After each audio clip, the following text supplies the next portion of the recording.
The first question, guys, the people want to know. If your partner's ex needed a place to stay for a week, would you allow it? Hell no. And you know what's funny is I'm so cool about a lot of ex stuff more than most people. Like I was, I'm like not a guy that's like, you gotta throw away like gifts that they've given you. Like I wouldn't care about that. I wouldn't be like, you have to have their number blocked. Like I'm not like that. But you can't stay in my house. You have other options. Absolutely not. I was the first choice. Exactly. That's the one time I'm not happy to be the first choice. Yeah, you got other options. Go ask around. Why does your ex think that he can stay here? Yeah, that's crazy. Fuck no, you can't stay in my house. I can't imagine a world where that would even be like a remote possibility. Okay, that's how far out that is. Well, what if this though? What if you have like one of those houses where there's like almost like a separate place? You know what I'm saying? Like those the renters that rent houses where it's like I know what you mean. A separate part of the house. No shared kitchen, no shared bathroom. They just got their own spot. No. You don't get to stay in my house unless you want to like pay me. Yeah, you want to pay. You want to pay me. How much would you charge your partner's ex in rent?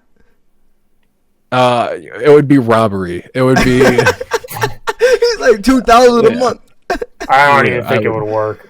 Yeah, you're I wouldn't even do that. I'd look him dead in the eye and be like, "Listen, the price that I'm thinking, you can't even pay." You might as well just go to a Motel 6. Like I quite honestly have never even spoken to this man, so I don't even know how to handle any sort of interaction, let alone let him stay in my house. In your home, right? Yeah, in my home. Like you come down to make some breakfast, and this nigga's making pancakes and bacon in your kitchen. Welcome to another episode of Couch Coach, the podcast featuring an all-star staff of the best to never do it. Without a couch, you're just a coach. Without a coach, it's just a couch. With both, you're one of us. Hit that like button, hit that subscribe button, and if you got some shit to say, leave a comment. Now, for your first Couch Coach, we have the one and only Mr. 500, Mr. Bountiful Harvest. Rumor has it he doesn't live in a gated community, but his community does have a gate. He's a man of many names, but you can call him Johnny. What's going on, people? I'm still sad, but I'm not as sad as I was a few days ago. And that's all that matters. Go New York, go New York, go. At least you don't have the 5th overall pick. That's all true. I'm saying. And for your last Couch Coach, we have yours truly, founder of Omnipresence Productions, co-founder of the Couch Coach Pod. Some call me Kira, some call me Commissioner, but you can call me Coogii. Jumping right into things, it's time for Talk That Talk, where in these playoff episodes, we catch you guys up on the latest NBA action. Now, Johnny, you're kicking my ass right now. I'm going to keep it real. So far in these playoffs, Johnny, you are 12-3. I am 7-8. That makes us, on the year, you at 32-10. It's a pretty damn good record. Thanks. Yeah, I know. That's what I'm saying. If you just kept on betting, if you put $100 every week on just my picks, you'd be sitting pretty right now. Be sitting pretty. You'd be a lot of money. I am 22-10. So if you put money on mine, I'm sorry. I'm very sorry. I'm gonna make up for it though with this finals pick. But speaking of these picks, so Johnny, in the finals, I know we texted it, but for the people, we got to get it on air. Who'd you pick for the finals? I picked the Thunder, like the rest of America. Like the rest of America, and I must not live in America because I picked the Pacers. One reason. What Devil the magic. Haliburton? What the Haliburton? Absolute black magic, evil human sacrifices. Listen, Pascal, he looks like he might do some like. You ever seen like his whole like hair and his like beard and everything? Like he looks like he might do some voodoo shit. Are you just saying that because he's from Cameroon? Nah, bro. What? I'm just saying, man. It just seems like you might be profiling him a bit. Nah. Have you ever looked into this man's eyes before, bro? I have. I see a champion. He is a champion. He's gonna be a 2-time champion soon. But we'll get into that. Going backwards, Western Conference Finals. We haven't shot since the second round. Western Conference Finals, Thunder over the Wolves. I was incorrect. I picked the Wolves. I was riding that Anthony Edwards train. Didn't work out. Jaden McDaniels, what happened? Thunder won. You picked them, Johnny. But I did get the Pacers over the Knicks. Go New York, go New York, go. Oops. You picked against the Knicks in every single series. It was just like at a certain point. And you picked the Knicks every time they played. Of course I did. Of course I picked the Knicks every time. They're my favorite team. What? I picked them against the Celtics, completely thinking we were going to lose that series. Nah, honestly. Of course. Honestly, you guys were probably going to win even if Tatum didn't get hurt. So. Oh, 100% we were still going to win if Tatum didn't. You're 3-1 at least, easy. Honestly, I feel like you guys would have won the next game if Tatum played. I feel like Tatum getting hurt is the reason they won the next game. Yeah, I think we were up 9 when Tatum got hurt, and there was like only a couple minutes left. Which, I mean, for the Pacers, that's not much to overcome. But for the Celtics, it would have been tough.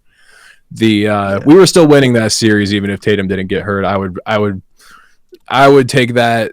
I would take anything on that.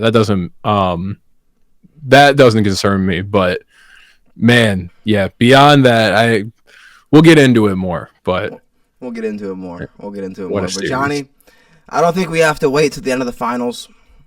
I think we can wrap this up. You can give that last final speech, the last final speech of the year for the people. Tell them what's on your mind, Johnny. Talk that talk. All right. I think I might have talked about this before. I definitely have, maybe not in this segment, but I just really have to reiterate. I think the worst thing that human beings have ever created is homeowners associations. I literally hate them so much. I hate HOAs more than anything in the world. We went wrong with that. We need to walk it back completely. It was a bad decision. We've done a lot of them throughout human history that we went, you know what? Bad call. Prohibition. Bad call. Walk it back. You know? There's all kinds of bad things. I think HOAs, we should do the same thing. We should say, we tried this out, but no one likes it. It makes everyone's lives worse. It turns your entire neighborhood into a bunch of snitches. It pits the community against one another. It takes away individuality from every person that lives somewhere. I'm not even a homeowner. I live in a neighborhood. I rent in a neighborhood that has an HOA, and I have to feel their wrath constantly. It's the worst thing. I gain nothing from it because I don't even get my property values protected by the HOA. I just have to pay rent, and then the HOA fee gets baked into my rent. So I only lose from this. I just think it's the worst thing that humans have ever created. Not ever created, but it's damn near the worst thing we've created in the last few decades. Just an awful thing. And I would say, if I were dictator of the world, I would abolish all HOAs immediately, punishable by death. Every HOA president, you're getting sent to a work camp. It's over. Oh my god! You really that's how I feel. HOAs. I mean, you got beef with them? Are you out there protesting? Am I protesting the concept of HOAs every day of my life? Anytime that gets brought up, I'm going to speak out against it. And I think people universally agree. You find me one person that likes an HOA. I don't even think HOA presidents like HOAs. To be honest, if someone just in passing told me I hate the HOA and they didn't actually say what that stood for, I probably wouldn't even off the top of my head know what that meant. So no. I don't know what it is. I don't know if I'm in one or not. How do you know? Your neighborhood would have it. So like it's pretty much like the neighborhood comes together, they vote. Are we going to turn our neighborhood into a totalitarian police state? Are we going to all start snitching on each other? Are we going to have strict rules about what color you can paint your house and what you can have in your lawn and what you can? I'm telling you, it's crazy. That's what it is. And it's like to protect property values. It's to make it so that the property values aren't degraded by, you have a neighbor who, has something goofy in their front lawn and it makes your property value go down by proxy. But I think that's dumb. I think we're supposed to live in a free country, and that you should have the freedom to put whatever goofy thing in your front lawn. Do you want to put a broken refrigerator in your front lawn? That's your God-given right. I don't care. It doesn't bother me at all. Doesn't bother me either. Doesn't bother me either. But check this out, Johnny. Check this out, Johnny. Tonight, we have a special guest for our viewers. Now, our guest tonight is a hardcore Thunder fan. The only Cleveland Guardians fan that I've ever met in my life. He is a fantasy football champion. Is fresh off his Philadelphia Eagles winning a championship. And rumor has it that he was a nasty pitcher back in the day. Welcome our first guest to Couch Coach. Our first ever guest, Caleb Phillips. How we doing, boys? Good to be on. Good to be on. Oh, it's great. It's great. Listen, man. How you feeling about game one? We'll get right into it. Actually, let's take a step back. For anyone out there that didn't see the game, maybe you live under a rock. Listen.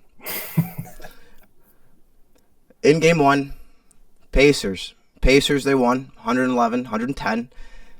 They were down most of the game. Thunder dominated early, forcing 19 first-half turnovers, leading 57-45 at the half. They were up 15 in the fourth quarter, but the Pacers came back. Tyrese hit a 21-foot jump shot, 0.3 seconds left, take the 1-point lead, their only lead of the game. This also marked Haliburton's fourth game winner of the playoffs. Now, I don't know about you, but I think that solidifies him as a clutch performer. But we'll get into that, Johnny, because I know we had a little Brunson Haliburton debate a couple weeks ago too. We might revisit that as well. See what Caleb thinks about that. But key performers, guys, key performers. Tyrese, 14 points, 10 rebounds, 6 assists. He almost had a Draymond triple-double, including the game-winning shot, by the way. Pascal, we already talked about. The Voodoo Man, 19 points, 10 rebounds. Obi Toppin, who could have been a Knick, by the way, Johnny. Could have been a Knick right now. We'll just leave it at that. 17 points off the bench. Shea put up 38. He went crazy. I mean, he did his thing.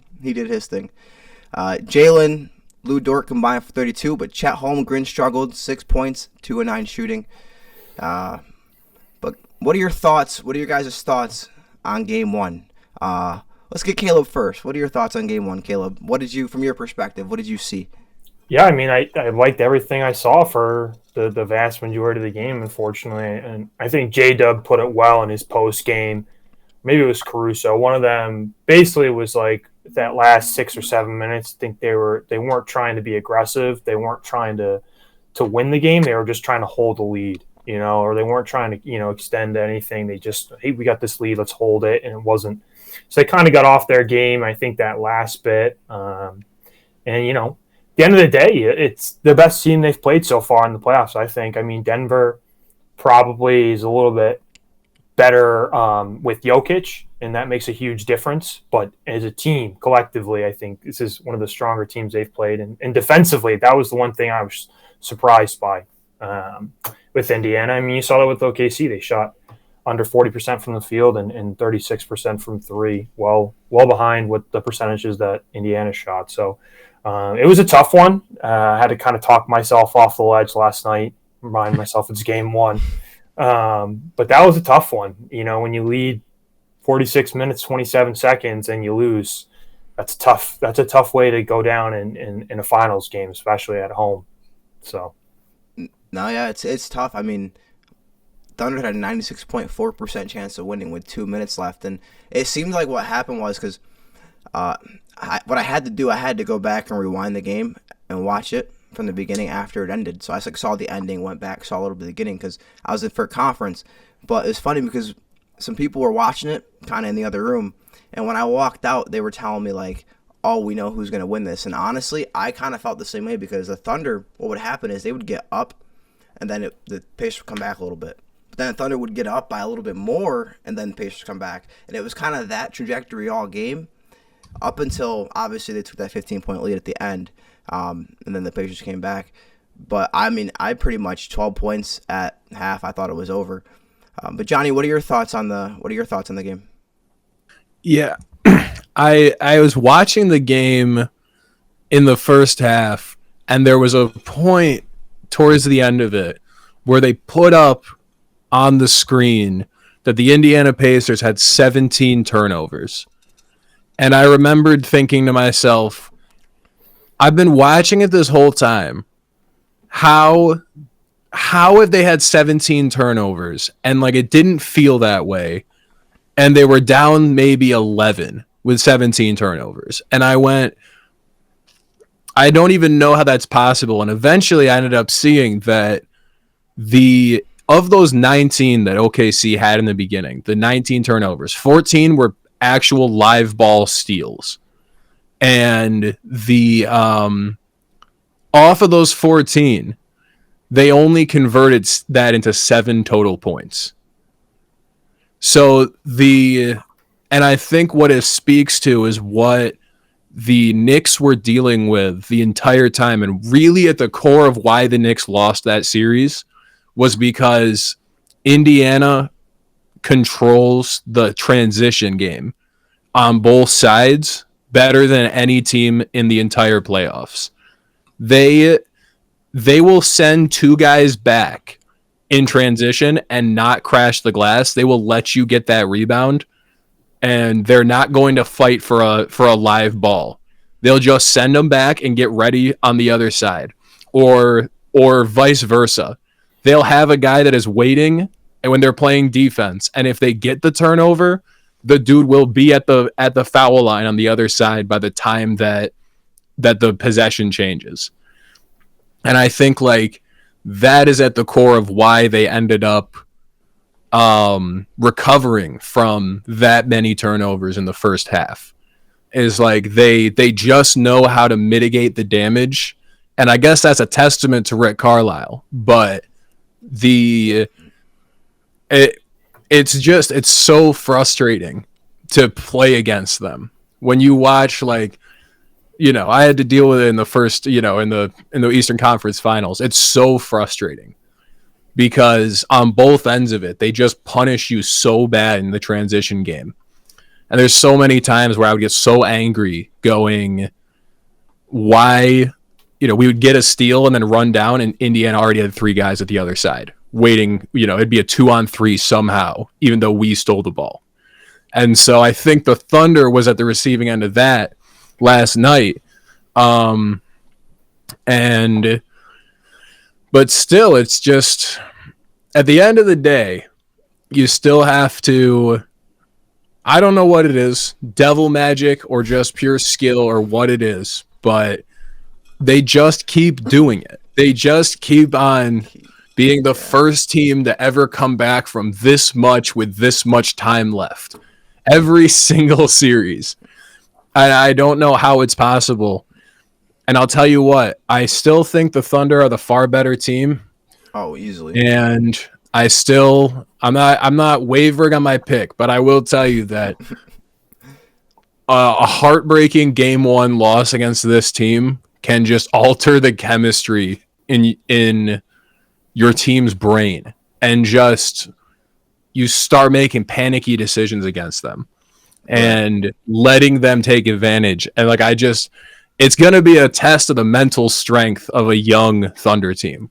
Yeah. And I think what's going to help them, and I don't like this as a fan, but having Friday, Saturday off in between the games, I think it'd be huge for them, especially too, like Saturday, you're not getting that 24-hour news cycle too. So, you know, those talk shows, not that they're tuned into that, but I don't think the talk's going to be as crazy, you know, as it could have been if it was on a Monday or anything like that. So I think it's a good, you know, the good period for them to reset.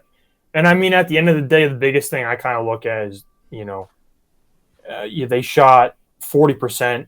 Chet had 6 points. J-Dub didn't shoot well. I think both those are just going to correct themselves. So I think they can feel good. I know Chet's going to go out and be more aggressive. I know J-Dub's going to go out and be aggressive. We've seen both those guys after bad games come out in the playoffs and really reset themselves in the next game. We saw that with J-Dub, especially in that Denver series, closing out that series in Game 7. So, you know, I expect that kind of reset, but at the same time, you know, it was hard for me as a Thunder fan, and I watched that Pacers-Knicks series, kind of seeing the roadmap for Indiana to take down in a 7-game series of Thunder. But, now that roadmap becomes a lot clearer when you take game 1 at in Paycom, because now you just got to take care of business at home, and that was something I was worried about as OKC on the road, and that they just took a lot of pressure off themselves at home. So, yeah, the last thing I'll add is I think that Dagnall is he's better equipped he's more of a gamer head coach, and so I think he's better equipped to make the adjustments necessary than Thibs was. I think Thibs he made no adjustment for game 2, and then by game 3 he's throwing in Landry Shamet and DeLon Wright for the first minutes of the entire playoff. I had no clue DeLon Wright was on the team. No clue. It's crazy. And they actually had good minutes. I can't even be mad. They actually did have some good minutes. It took them all year to finally play more than 7 players. Yeah. But it's that was his idea of adjustments, instead of okay, you know what we're going to do? The only person that crashes the glass now is Mitch Robinson. Yeah. Or Josh Hart. It's just these guys, and everyone else get back in transition because they are destroying us in transition. But they weren't doing that. They were just saying, all right, well, let's see what happens if we give Shamet some more minutes. Well, it's interesting to talk about adjustments, because OKC made one before the series even started, putting Case and Wallace in the starting lineup. And personally, I like that, because I think this is a series where single big lineup for OKC makes a lot of sense, specifically with the matchup with Pascal Siakam. I think they should have probably given it a shot, see what happens with Chet on Siakam and Hartenstein on Turner. But just the way that it all matches up, I think J-Dub's the best matchup for Pascal, and that mitigates a bit the rebounding advantage you would have with Hartenstein and Chet. And also, I did think that's why Chet was a little bit more ineffective last night. But they made the adjustment for game 1, so it was really interesting. They go back to, they just start with Hartenstein now and just kind of see how it goes, or they say, hey, we feel good about Case and Wallace in the starting lineup, but I'm sure Indiana would much rather see the small lineup, even if it does make more sense for OKC. It definitely makes more sense for Indiana, matchups-wise, to have a smaller OKC lineup going up against them, because that takes away the rebounding advantage, which Indiana then won by a large margin last night. A little bit more because OKC had 18 more shots, or 16 more shots, excuse me, and they both made the same amount of field goals. So missed shots obviously can help that out. But at the end of the day, they won the rebounding battle by a good margin. So, you can see what happened there, and we lost our guy. Johnny, you're talking about adjustments there for OKC, and they already made one in the starting lineup before the series even started, inserting Case and Wallace in the lineup. And, I think that made more sense for them with specifically the matchup with J-Dub on Pascal. I think that makes a lot more sense than Chet on Pascal, or even Hartenstein on Pascal, and then the other big on Turner. I think that with that in mind, they felt that was a better matchup. And then obviously you're a lot quicker. You can get back in transition, and you might be able to get out quicker too. So I think it made sense from that perspective. And obviously it worked early. They dominated them in the first half defensively, 17 turnovers. They just didn't make enough shots and weren't converting. But the biggest thing that I think that hurt for them obviously was the rebounding disparity, which, Indiana ended up winning by a good margin. OKC had 39 rebounds, while Indiana ended up with 56. So, obviously a good disparity there. And OKC did miss some more shots. They had 16 more shots, and they both made 39 field goal attempts on the night. So I think there was some give and take there, and I'll be curious to see if Dagnall goes back to it.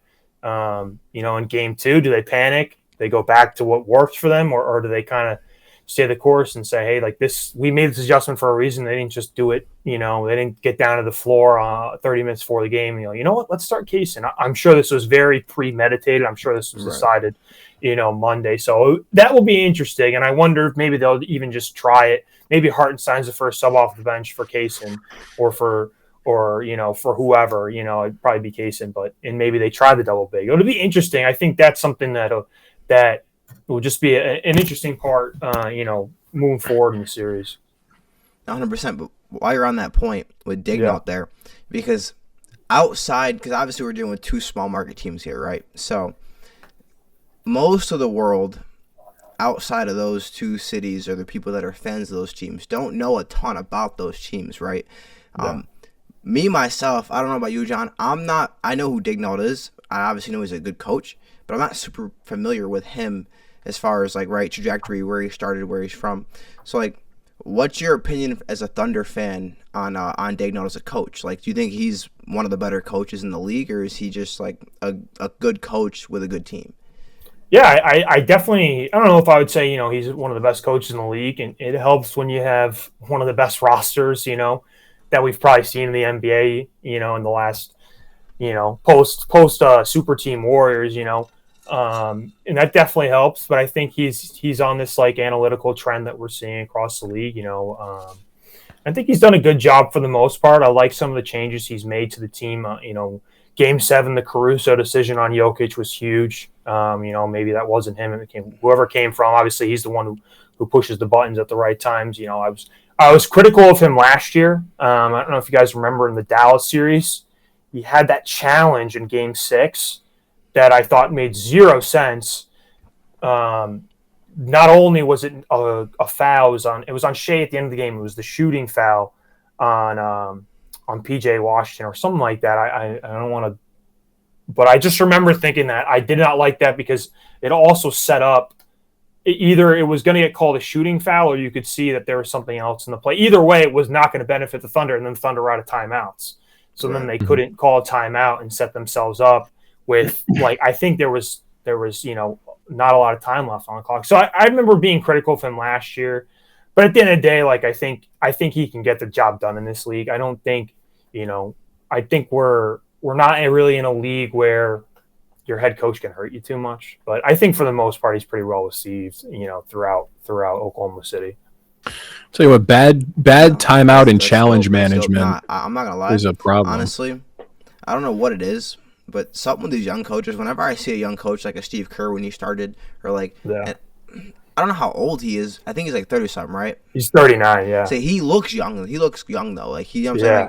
Like, even with Memphis, for example, I wasn't a huge fan of them hiring the interim coach, as John and I talked about. I'm not a big fan of hiring interim coaches that were the head coach. Like, you're on the staff of the dude who just got fired. Like, are you really the best person for the job? But he's like, he's younger. He looks like he knows something that no one else knows. Like, you know what I'm saying? Like, I like innovators. Yeah. Well, and he's grown with the team too. He started in 2020-21. Well, wasn't he? So he's kind of grown with this team. Like, wasn't he in the G League with them? He was with OKC Blue, and then he was an assistant for a while. 1920 was his first year as a full-time assistant on that team, and then obviously 2021 was his first year as head coach. So I think that's helped too. Like, the familiarity he has with Shea and a lot of these other these guys that have been on the team throughout the whole rebuild, and obviously guys like Chet and J-Dub that they've developed over the last 3 years. I think that's probably the biggest thing, is he knows these guys pretty well. I think that's definitely one of the things that's helped him a lot, throughout.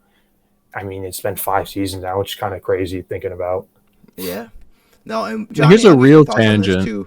Oh, what are you gonna say, Johnny? What you got? Here's a real tangent. I just keep thinking about this. Like, I'm not crazy, right? Doc Rivers still has a job. Like Doc Rivers is still the coach of the Bucks. Like, I keep thinking about this. I'm like, how did what? What'd you say? I still. Am I gone? No, you're good. Wait, what'd you say, Coogii? Were you gonna say something? No, can you hear me? I couldn't because you rejoined.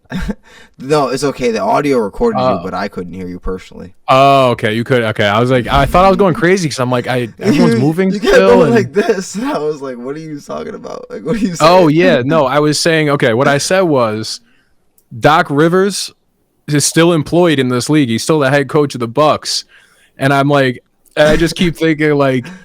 How did Tom Thibodeau get fired and Doc Rivers still has a job? I don't know how anybody hires Doc Rivers. What does that have to do with what we were just talking about? We're just talking about head coaches and bad head coaches and good head coaches and people hiring, and it just popped in my head and I had to bring it up. I said it was a tangent before before. that was You the didn't part hear me say it. Part I didn't catch. Anyway, though, but continue. no, Johnny, Ask you what you're going to ask I was me. going to catch your guys' thoughts on this, though. Because you mentioned the challenge, right? The challenge Yeah. that kind of left the bad taste in your mouth. Here's my opinion on the challenges. I think it's the dumbest shit ever that if you get one challenge right, you get a second. If you get the second right, you're out of challenges. I think if you get the second challenge, I think every challenge you get right, you should continue to get another challenge. Yeah. Because why are you being punished for the refs' mistakes? That's basically saying if the refs make 3 mistakes in the game, we don't give a fuck. Because I'm like, think about it. Like, 2 challenges you got right. Why would you not get a third challenge? I don't give a It's fuck the about timeout portion of it because they don't want to give you like an extra timeout. I think, Yeah. But you if you could have amend like that 5 where in if the you have a holster, though, timeout like, what if you have like left 5 in the still. holster though? Like what if you got 5 timeouts? Like they still want you to do it though. It's like Yeah. maybe do it with the timeout. So like Yeah. however many If you have a timeouts you timeout have left, is how many yeah. challenges. Like because I'm just like Yeah. bro, like I'm like how am I gonna? I didn't want to call the challenge. Like you made me call the challenge because you fucked up. Like so now I can't challenge a third fucked up call, and now it's gonna cost me the game potentially because I used 2 challenges in the first half. And I get it, situational. Like you're like, okay, does this point in the game really matter if they messed it up? Like maybe I don't challenge here, but still, it's still though. Like it's like It's an interesting wrinkle, especially in a sport like basketball where there's really not like stoppages like that were built in like that long. Like obviously you have your occasional reviews, but like it's different than I don't know like an NFL I think where you're stopping after every burst. Like NBA, you get the ball out, you could push it. Obviously the refs can slow things down a bit, but it is a little bit different. I do agree with you, in a sense. I think the timeout part is why, because obviously they don't want you to, say you use your last timeout with your last challenge. They don't want you to essentially get another timeout. I think it's a TV product thing. Yeah. That is just it's a worse TV product the more stoppages you allow. And then the thing, have you guys seen the Nick Wright rule? The thing that Nick Wright has proposed? Yeah, RJ brought it up on the Thunder series. That so his new rule that he has proposed to the league is just like a player on the court doing this is binding. That the timeout happens.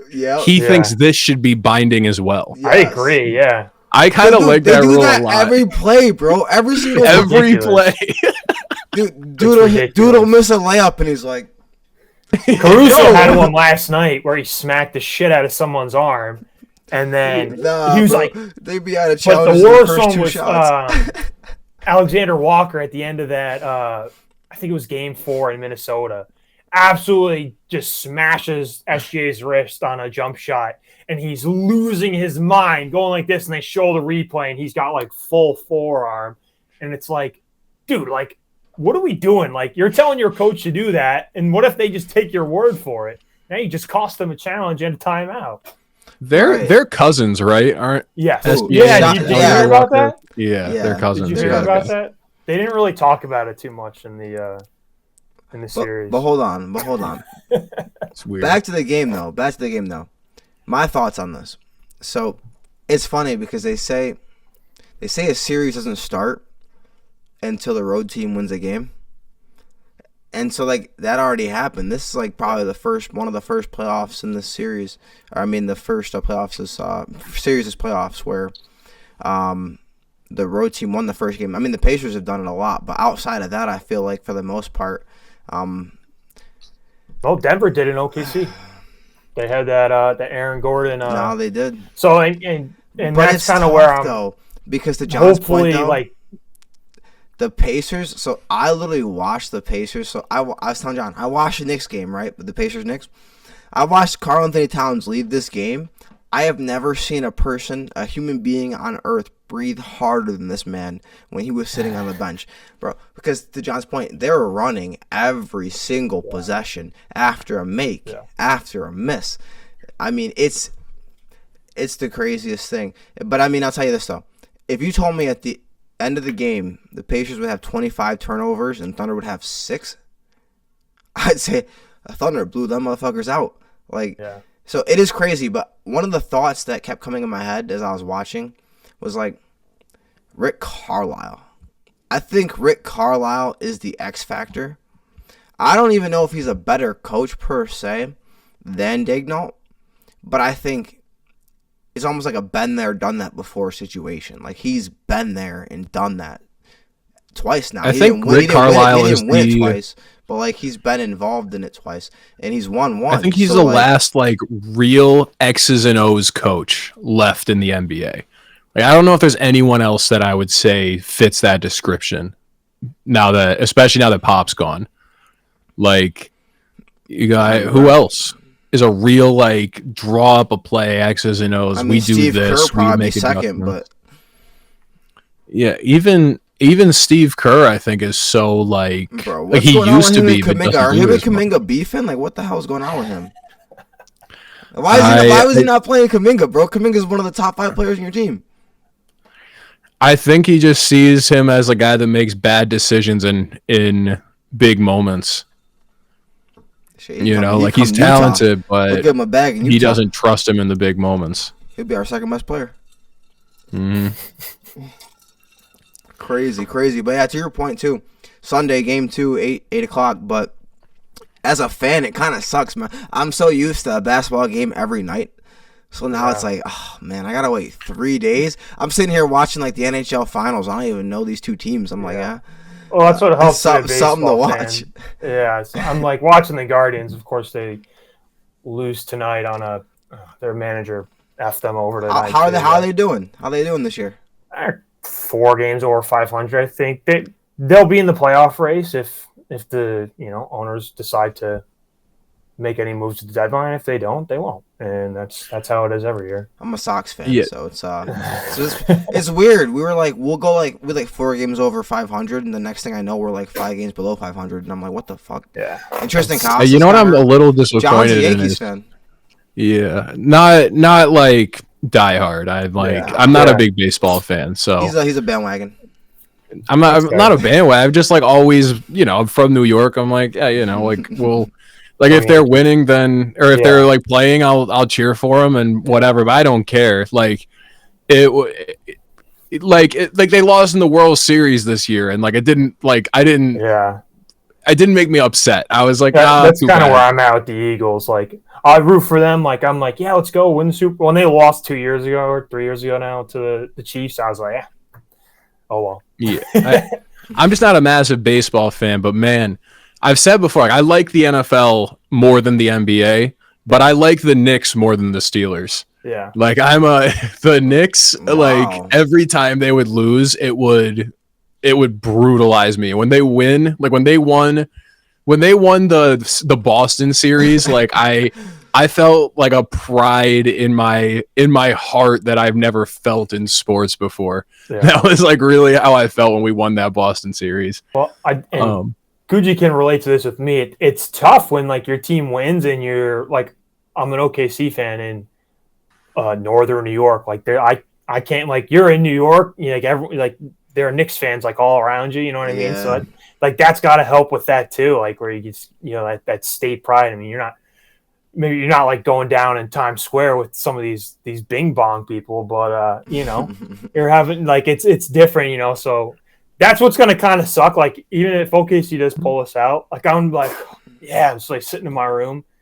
And then it's just going to be like, all right. That's really about it. You got to go for the parade. You got to go to Oklahoma City for the parade. I checked a 15-hour drive from Illinois, so we'll see. All of my favorite teams have, like, very big fan bases. I can find them anywhere. Yeah. Like, you can't go. I mean, the Knicks maybe less so, but still massive. But like the Yankees and the Steelers, you can find fans of those teams literally everywhere. Anywhere in the Northeast, for sure.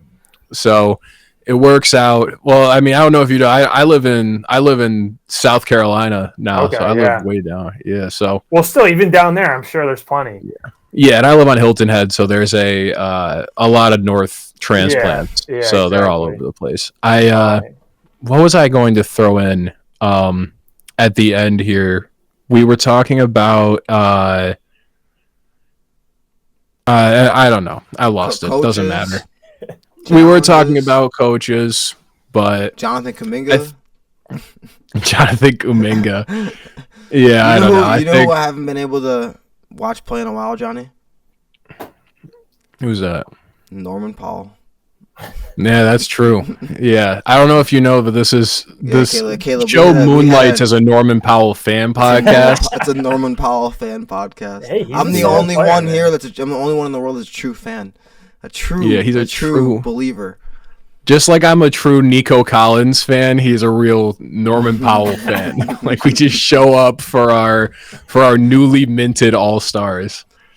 But listen, 20 a game this year. He's a dog. Nah, he's going crazy. All-star snub because LeBron didn't want to sit out. Look at that. It's crazy, Luke. Crazy. Listen, Caleb, before we get to the next segment, I got a question. So you were a fan back when they had Harden, Westbrook, KD, right? Right. I started following them in 11, 12. So but I was young. So I would say post Harden is when I really picked up. Okay. What was it like? KD Westbrook era as a fan, because I saw the outside perspective. Obviously, Johnny saw the outside perspective, but as a fan, what was that era like? I mean, you just felt like obviously, you had a chance to win a title every year. I mean, I wasn't a huge Westbrook was very frustrating with KD because KD was so efficient and just felt like he could make any shot on the floor. And then when Russ would try and take the same shots, you'd be like, dude, what are you doing? So that was frustrating, but I mean, we felt like you had a chance to win every year, but unfortunately, I think, after that finals run, they didn't get a fair shot at it until, the 2016 playoffs. So we all know what happened. They blew that 3-1 lead, but, at the end of the day, they lost to maybe one of the best teams of all time. But obviously, they didn't even finish it out either, but, they lose Russ in the first round at 2013. And that Houston series, which ended up being a great series, and then they lose to Memphis. Next year, they lose Serge in that San Antonio series. They go down 2-0 to San Antonio, and they split the next 4, which means they lose the series. And then the next year, they don't have KD or Russ healthy. They miss the playoffs. So it was tough, tough in that perspective. But I mean, I remember some of my fondest memories of high school are flipping on TNT. So RIP, NBA on TNT. And just downing a bag of Doritos and watching OKC just shellac the whoever they're playing, the freaking Clippers. Yeah, taking down Lob City. You know who was the biggest hater of Russell Westbrook? Skip Bayless. I mean, I wasn't a huge Russ guy until after KD. I always loved Russ. I was a huge. I remember being 13 years old watching this dude Russell Westbrook. I'm like, God. I mean, when he was on, he was on. Triple-double year. Fun to watch. Yeah, and that was the year where I'm like, once he stayed and signed the extension, as an OKC fan, he's as close to God as you can get. The dude stuck with us when he didn't have to, and it gave us some competitive years in the regular season. Not a lot of playoff success. Well, he was the most exciting player in the league to watch for a solid 4 or 5 years. Yeah, I mean, he was so fun. It just when he was like John Morant before John Morant. Yeah, when you had KD next to him, it just you'd watch KD go 12 of 18 from the field and just is hitting tough shots. And then you watch Russ just huck up wide open threes and miss them, or tough contested long twos, and you're like, dude, that's not you. But when he was attacking the rim, I mean, there was no one. Yeah, when he had the athleticism, and he had only prime D Rose, I feel is the guy I could in my era as an NBA fan that I would compare him to. But it was fun, but I mean, it was tough, and we said before we hopped on, I wish KD ran it back when they got Oladipo. I thought that was a huge, that was a great fit, and they added Sabonis too. Can you imagine they just kind of stuck it out? Even if Oladipo has a similar trajectory, with Sabonis, they traded Serge, but Sabonis obviously became a guy.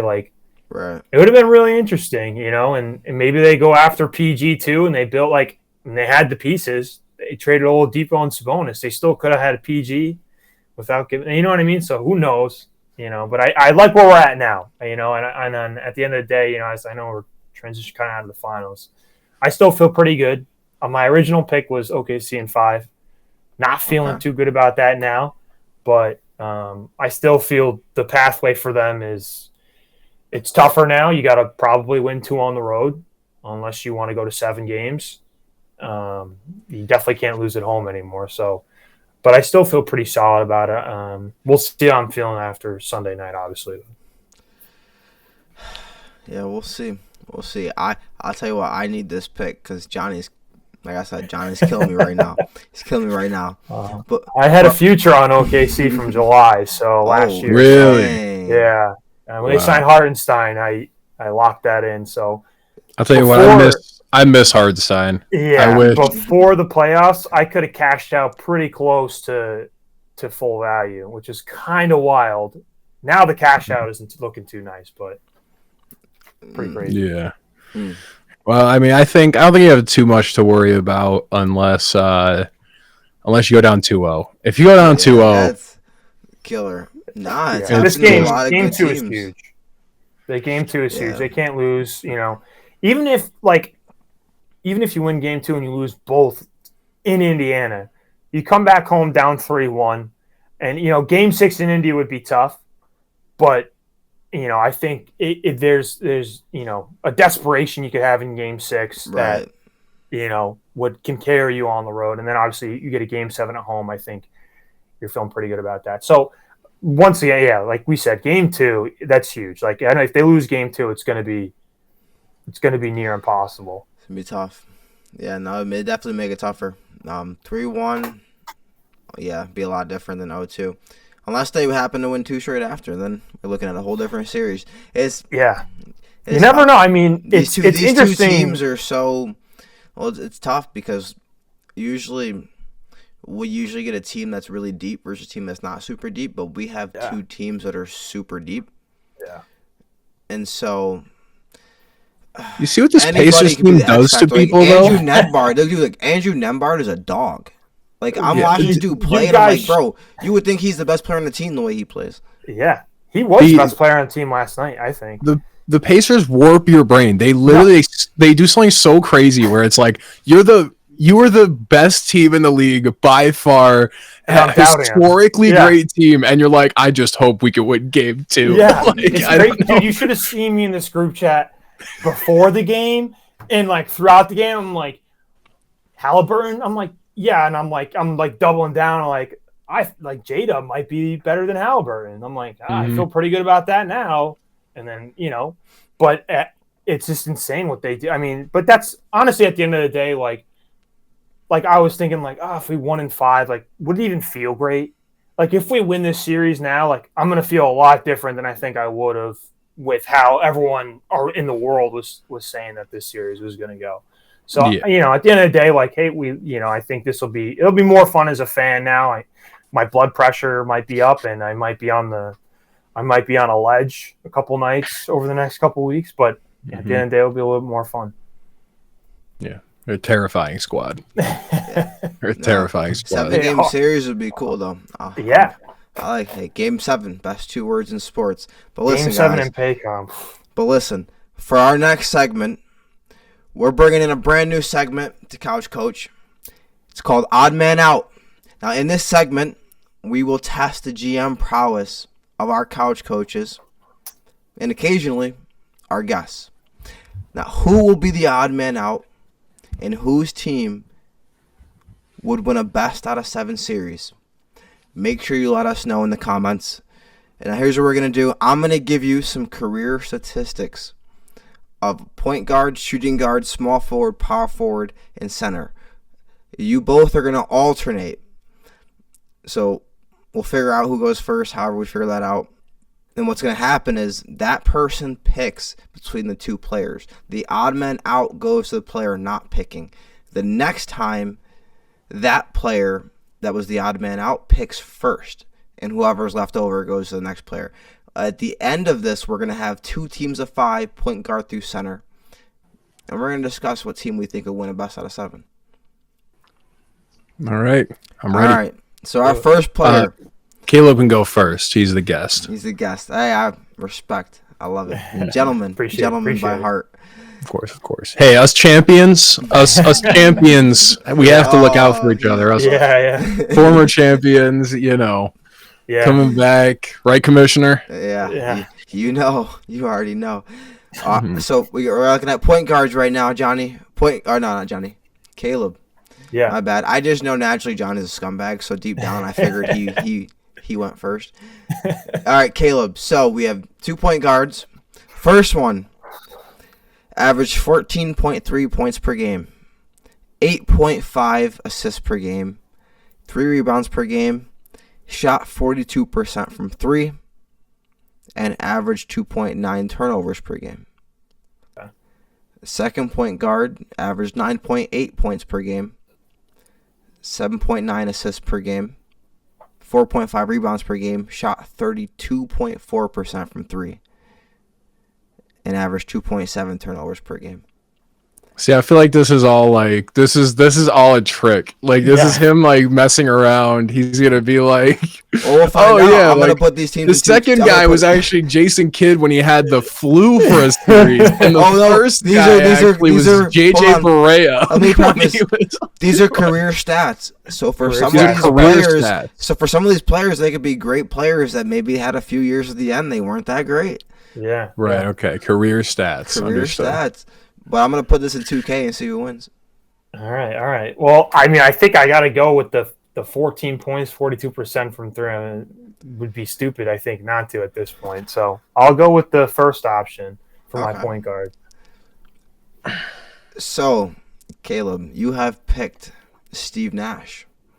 He's pretty good. Not too bad. Steve Nash, your point guard. Johnny, you know who you're left with? You know who you're left with? Rajon Rondo.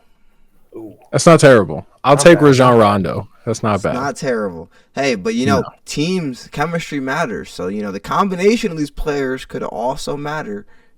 Rajon Rondo works everywhere. Everyone likes Rondo. Everyone likes playing Rondo. I wasn't saying that against you. I was just saying just because someone's got, a better point guard, better shooting guard, doesn't mean just put my rim protector on him, though. He's not hitting anything from deep. No, he's a pass-first guy. We got Rondo for his passing and his defense. We'll pick him up at the free throw line. Mm-hmm. All right, Johnny. Yes. Johnny, shooting guard. You get first pick at this. The first shooting guard, Johnny, averaged 19.1 points per game, 2.3 assists per game, 3.5 rebounds, shot 41.1% from 3, and averaged 1.6 turnovers per game. The second shooting guard averaged 13.3 points per game, 3.8 assists per game, 3.5 rebounds per game, shot 36% from 3, and averaged 2 turnovers a game. Yeah, see, it's the same thing. He's giving me a stat line that's so clearly better than the other one. And he's like, oh, man. Okay, I got to say that I'm taking player A. And those stats sound like either Klay Thompson or Ray Allen. So I'm going to go player A. 41 or 42% from 3 is obscene. That's comically good. Steve Nash did it. I know. That's why I'm I just have to. I'm going to guess. Okay, so let's see if I was close, though. I think that's either Klay Thompson or Ray Allen. So, Johnny, your shooting guard that you have picked is Klay Thompson. Okay, I'm pretty good, right? Yeah, all right. Caleb, the odd man out. The shooting guard for your team is Manu Ginobili. Okay. Oh, that's not bad. That's bad. That's a good fit alongside Nash. All right, I like that. No, Klay Thompson and Rondo, I like that fit. But Manu and Nash is good too. Yeah. It is. We'll see about small forwards. Caleb, the first small forward, averaged 20.1 points per game, 3.1 assists per game, 6.4 rebounds per game, shot 39.2% from 3, and averaged 1.7 turnovers per game. Second small forward, eerily similar. 19.7 points per game, 3.5 assists per game, 5.6 rebounds per game, shot 36.8% from 3, and averaged 2.6 turnovers per game. I mean, I got to take player A, better 3-point shooter, and less turnovers. Those are the two that stuck out to me. So I'm gonna go player A. Caleb, you have selected Kawhi Leonard. Well, he's pretty good. For one game, it's not bad. Johnny, odd man out. You have received Paul Pierce. It's so funny because my second pick was someone I thought was Ray Allen, and I was like, if I get Ray Allen, now I would just literally have the Celtics. I'm like, all right, cool, I guess. Let's go. They worked pretty well. Yeah, no, it works. But you only got two. And some would say so I got the guy that some would say you have the the fourth best piece out of the four. No, I mean I would much rather have Kawhi Leonard than Paul Pierce. I mean that's not even a question in my mind. Healthy Kawhi Leonard, absolutely. 82-game season Kawhi Leonard. Yeah, it's right, exactly. Yeah, but it's a 7-game series, so yeah. Yeah, he'll get hurt in game 2. And this is so if you're putting into an NBA 2K sim, would you be putting them at their prime for all of this? Yeah, I'm gonna go find like the years they're only gonna have the prime old player in the game anyway. Probably, yeah. Right. And then for any of these other prime players, they're gonna be on like the best of this team roster.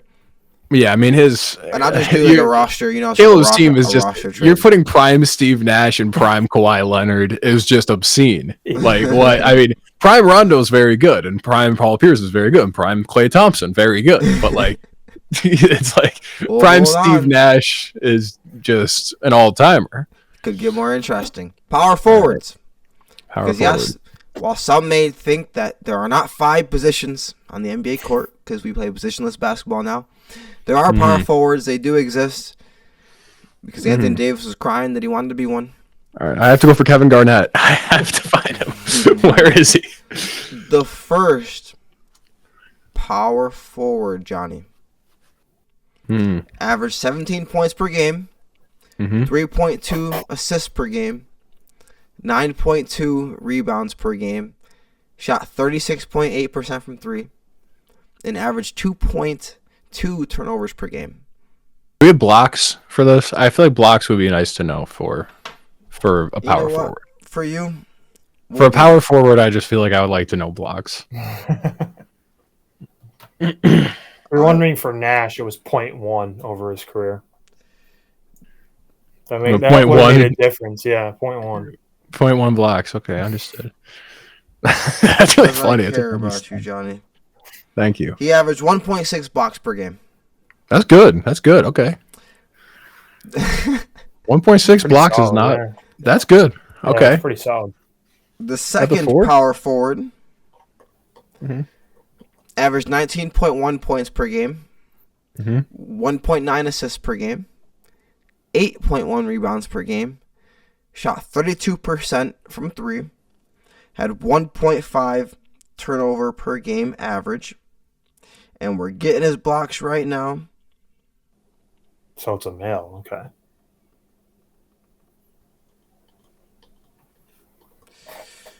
One second, Johnny. He averaged 4 blocks, 1.1 per game. Okay, I think you said he averaged 4 blocks. Yeah, I was like, wait a minute. Who the fuck averaged 4 blocks a game out of the 4? All right. FOR. You know what's funny is the way that these two are kind of the 36% 3-point shooting is what's throwing me off on the first guy because I was That's pretty good for a power forward, isn't it? Yeah, it's not bad. That's what it's making me think. Who is this? That might be good for a shooting guard. Well, it depends on what era. 32 is not great, but if this is the 2010s, it doesn't really matter. Right, it was 36, right, for the first guy. 36.8 and 32 for the other. 32, 32. I'm gonna keep it real with you though. The 36 played earlier in an earlier era than the 32. They had some interlapping, but the 36 was in the league earlier. Really? Okay. I think I am gonna go with the first guy because he seems like a slightly more well-rounded player, more blocks. I think he like fills a need on this team that if I had Kawhi, maybe I'd pick the second guy, but I think the first guy, it's like I want somebody that's going to be able to mess around in the paint. Nah, you're kind of building the squad, Johnny. I mean, you didn't. It seems like right now Caleb's winning, but I don't know the fit with you, Johnny. So, who you just picked, John, is Pau Gasol. Okay. That actually makes sense. Who is shooting that well? Okay, Pau Gasol. That's good. I actually like that. Caleb, you received LaMarcus Aldridge. All right, I actually picked right on that one. I feel good about that. All right, Pau Gasol, give me that. I was hoping if they got. I got Kawhi, so I feel good defensively. I got a defensive centerpiece, but LaMarcus, this center better be a rim protector. Yeah, you need you need a monster down there. But yeah, Kawhi is good though. Kawhi's a one-man defense. Yeah. I was thinking that you were going to throw a Draymond Green in there like quietly, but then I was like, there's no way that Draymond averaged 17 for his career. Or 17 or 19. There's no way for the career. His career average has to be like 14. If even 14. Yeah. All right. It might not even be double digits. We are going to round out the teams. Caleb, you are now going to pick a center, and this is going to complete your team. The first center had 15.7 points per game average in his career, 1.3 assists per game, 11.8 rebounds per game, shot 21.4% from three, averaged 2.7 turnovers per game, and averaged 1.8 blocks per game throughout his career. The second center averaged 21.8 points per game, 2.5 assists per game, 11.1 rebounds per game, shot 20.2% from three, averaged 3 turnovers per game, and in his career, averaged 3.1 blocks per game. Wow. I got to go with that guy. Yeah, it's your fault, Johnny, because you're the only one that brought up blocks. If I didn't say blocks, you probably would have picked the first one. I might have. I don't know. 3.1 blocks. I got to think who do I think averaged 3.1 blocks with that? Hold on. Take a guess. It's definitely player B. Right. Yeah, right. I'm like, who do I think could have averaged 3.1 blocks? I'm like, what was the points per game again for career? 21.8. Oh my God. Is this like Hakeem Olajuwon? It's like Will Chamberlain. Caleb, you just picked Hakeem Olajuwon. Oh my God, bro. It's over. You win. You, Kawhi Leonard, and Hakeem Olajuwon. I will not score a point. Johnny, you received Dwight Howard. Oh, that's not bad, though. I would have been fine either way, honestly. Yeah, Dwight Howard's not bad, but no, you won. Hakeem Olajuwon, that's insane. Hold on. Let's review the rosters for the people out there. What are we talking about? So, in this 7-game series, we have Team Caleb of Steve Nash, Manu Ginobili, Kawhi Leonard, LaMarcus Aldridge, and Hakeem Olajuwon. Team Johnny, Rajon Rondo, Klay Thompson, Paul Pierce, Pau Gasol, and Dwight Howard.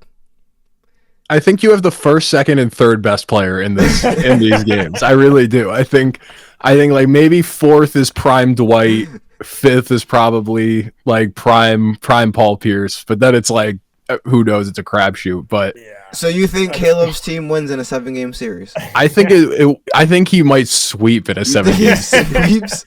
You don't think Dwight Howard can stop Hakeem? Bro, it's more about Hakeem as how good of a defender he was. Like, this team will be so insanely good at defense. It will be so difficult to deal with. Like, I don't even know. Attack Steve Nash.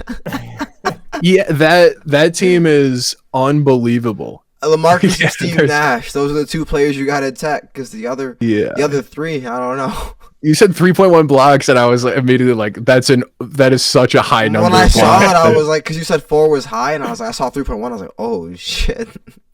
Yeah, that's why I was saying 4 was high, like shockingly high, because I'm like, Hakeem Olajuwon is the best blocker ever. So you don't think it goes over 4 blocks a game twice or 3 times in his career? That's Damn. absurd. You don't think this goes to 7 games, Johnny? Hell no. Hell no. He has Hakeem Olajuwon is like the 10th or 11th best player ever. And then you've got Steve Nash, who is like fringe top 20, Kawhi Leonard, who's like fringe top 25. Like they're like all grouped in there, and like my best is like, Dwight Howard was really, really good. I mean, he's one of the best defenders ever. But beyond that, I've got like, Rondo had a few good seasons, and Paul Pierce. You got a lot of. You gotta hope Clay has that. Clay has that 60 points and 17 dribbles game.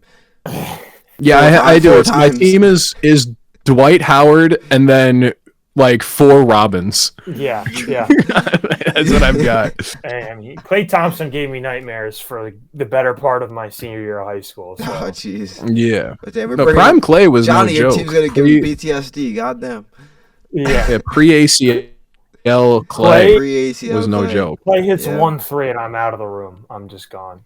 I can't watch it. Not in a playoff series. Listen, guys, listen. It's the only thing we really have going for us is like we have 3 dudes that can mega shoot, and then we would have Rondo, who is conducting and can get it to whoever it is, and then Dwight Howard just stands in the paint the entire game, and that would be our offense every time. And he might stop like 33% of Hakeem shots. Because Hakeem is right. Yeah, like they're both great, but Hakeem is Hakeem's just better Dwight Howard. Like that's what he is. He's like they have the same game, but Hakeem's better. Here's what I'm gonna do. I'm gonna put it up in 2K, get the rosters. I'm gonna run a 7-game series. I'm gonna see Monday, Johnny. We shoot Monday. We're gonna let the people know. But listen. Okay. Put in the comments. Yeah. What team's gonna win? What team is gonna win? Team Johnny or Team Caleb? And how many games will the series go to? Fuck it. You get it right, $50 coming from me. Johnny, want to throw something in? We got some more. I'm not throwing anything in. This is too obvious. What are we talking about? I'll throw in the games. The games make it a little tougher. Yeah, 2K might make it a little because 2K is weird. The first person to get it in chronological order. Not everyone that gets it. If you're last, if you were second, you're last. I don't care. Right. Well, the only thing that's important too is you got to pick what team the players are on because of the coach is going to matter, and this is starting 5, so we got to have the same backups as well. You can turn subs off. Oh, you're right. Oh yeah, no subs. Right? Okay, you starting 5. I'm gonna make them the same coach and the same backups. Yeah. Okay. That way, the only different factor is I can go to the rosters and just do a trade, and then I'm both sides, so I can just accept it. But you should be able to like no subs, no fatigue. Oh wait, you're right. Right. Yeah. Oh well, what I can do, I can get both your players on one team, make it so they don't ever play those players that aren't on the actual team, and then in the minutes, and then what I'll do is obviously the backups will be the same because they're the same team. Right. I mean, you can figure it out. Whatever you got to do to make just Monday, 5-on-5, 7 games. Listen. If you sim the first game and it looks really weird, you can just kind of figure it out. 4-game sweep. We'll see. Johnny. Put in the comments, Team Johnny, Team Caleb. How many games? But listen, guys. In this next segment, instant replay. We get behind the booth for when our viewers need coverage on the biggest sports stories from a different angle. Now, this is one that's near and dear to our friend Johnny's heart. Which Tom one? There's Thibodeau, 2 big ones. Tom Thibodeau fired as the Knicks coach. Now, for both of you guys, I'll let Johnny go first because I know he's got a little bit more built up into this. What are your thoughts on the move? And who should they hire? All right. So when it happened, I was surprised because I was like, my first thought was I was kind of shocked because that happened really quick, and it had the vibes of, not the exact vibes, but it had the vibes of when the Raptors fired, what was it, Dwayne Casey, when he won Coach of the Year, and then they fired him in the conference finals. And I was like, man, this is like crazy that this is the furthest the Knicks have gone in my conscious lifetime, and we just canned him. And it was really strange to me. But then I remembered to myself, John, the Raptors fired Dwayne Casey, and then they won the championship next year. So I was like, you know what? Maybe we can get hopeful. My thing is, after I've kind of reflected and I've heard a lot of the leaks and everything coming out of the Knicks, what it seems like is Thibs was cooked unless he won the championship. That he was going to be fired no matter what, and they wanted to fire him mid-season, and they wanted to fire him before the postseason and all this stuff, and they just didn't do it because they didn't want things to get too messy. But I guess it was done, and I can understand why they did it, just because, you know, there were so many moments where it just felt like Thibs was, who I think is a good coach, but it felt like he was getting out-coached by the Pacers. And I'll stand by this still. And maybe this sounds delusional as a Knicks fan. I do think we had the better team in that series. Like, top to bottom roster, I think the Knicks are a better team than the Pacers, and the Pacers outplayed us at every turn. That it was just, they ran all over us and beat us, and Thibs was out coached, and we didn't make the adjustments, and we didn't know how to handle it. And I think, provided that the right decision is made at the coaching level, by the way, it does seem like the players wanted this too. It seemed like that was a thing. So provided the right decisions made at the coaching level, I'm not going to be upset about it. But here's what I want. There's all the rumors around Jason Kidd, that they're saying that Jason Kidd is upset with the Mavericks management, that he wasn't consulted on the Luka thing, and that's the rumor. And the Knicks are asking Dallas for permission to negotiate with him and trade for him. And if they're doing that, I think it would be a very clear sign that the Knicks are making a big play for Giannis. That they're going, Giannis loves Jason Kidd. Brunson loves Jason Kidd. He was mad when they fired him. Yeah, and Brunson played for Jason Kidd and liked him and all this stuff. They're just going, look, if we want to be Giannis's preferred trade destination, we want him to demand a trade to the Knicks. We have to do everything we can to make that happen. So is it super realistic? The problem is if we have to trade for Jason Kidd and we have to give up assets for him, then what are we going to have left in our treasure chest for Giannis? Because we would have to create the most harebrained 4-way team trade to get Giannis there. So like that's an interesting one. What I'll be mad about who we hire is if we hire one of these three guys. Mike Malone. Oh, you're bugging. What? Mike Budenholzer or Frank Vogel.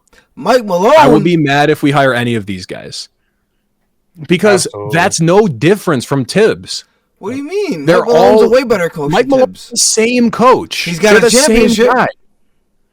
Yeah, he got a championship, but not because of his coaching. Because he had the best player in the last decade on his team. Like, what are we talking about? Both like Budenholzer and Malone. Right, it's Jokic like and Giannis. Vogel for that matter. Yeah, and like, Vogel, LeBron. Like, I would be really mad. Like, I would have rather just kept Thibs and kept it going and be like, well, we've made it farther every year with him, so like let's just keep it going. But if we bring in Malone, I'm like, what is that changing? Now, the other guy that everyone's tossing around that I won't be upset about is Johnny Bryant.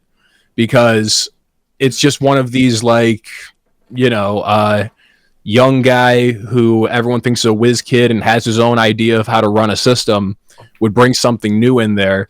I think that would be cool. Like I don't know too much about him. All I know is he's kind of hopped around the league and people really think highly of him. He's the dude assistant that was with the at Jazz right now. That they thought was going to get Donovan Mitchell over there.